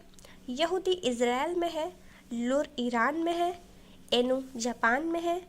किर्गिस कजाकिस्तान में है। किर्गिस्तान में है। इकाई मलेशिया में। बेद्दा श्रीलंका में। सेमांग मलेशिया में। क्रैकर जॉर्जिया में और एटा फिलीपींस में है। ये यहाँ की जनजातियाँ हैं। आरओ के क्वेश्चन में पूछा गया था अरब प्रायद्वीप के बारे में कि ये यहाँ कौन कौन से देश में है, तो मतलब अरब प्रायद्वीप पे कौन कौन से देश शामिल है। तो इसमें Arab, Oman, Yemen, Kuwait, Qatar, Bahrain, UAE, Iraq, Jordan, इन दोनों कंट्रीज यानी ईरान और इराक और जॉर्डन के दक्षिणी हिस्सों को इसमें शामिल किया जाता है। एक क्वेश्चन ये भी पूछा गया है कि मध्य पूर्व एशिया में कौन कौन से देश हैं, तो इसमें Jordan, Israel, Iraq, Iran, Lebanon, Yemen, Qatar, Syria, Turkey, Kuwait, Oman, Arab, Philippines, UAE और साइप्रस, इन सभी को शामिल किया गया है मध्य पूर्व में। कुछ और भी क्वेश्चन थे इस एशिया से रिलेटेड। तो ग्वादर बंदरगाह का क्वेश्चन पूछा गया है। ये बलूचिस्तान प्रांत में है, पाकिस्तान में। अभी आपने देखा होगा जब भारत पाकिस्तान की लड़ाई चल रही थी ऑपरेशन सिंदूर के बाद में, तो बलूचिस्तान में भी अपना एक विरोध चल रहा था पाकिस्तान के खिलाफ में, तो ये वही बलूचिस्तान है। फिलीपींस में मिंडानाओ द्वीप है, इसको प्रॉमिस लैंड बोलते हैं। तेल क्षेत्र पूछे गए थे 2024 में। इराक में जुबैर है, अरब में धारन है, ईरान में हफ्तकेल है और कज़ाकिस्तान में काशगन है। तो एशिया से रिलेटेड जितने भी फैक्ट्स थे मैंने उनको कंप्लीट कराने की पूरी कोशिश की है। होप सारे फैक्ट्स आपको इसमें मिल जाए। और इसको जब भी पढ़िएगा तो मैप अपने साथ में एटलस ज़रूर रखिएगा ताकि आप लोकेशंस के वाइज उसको समझ सके अच्छे से। तो अगर आपको ये वीडियो पसंद आई हो तो प्लीज़ इसको लाइक कीजिएगा और चैनल को सब्सक्राइब कीजिएगा। Thank you so much.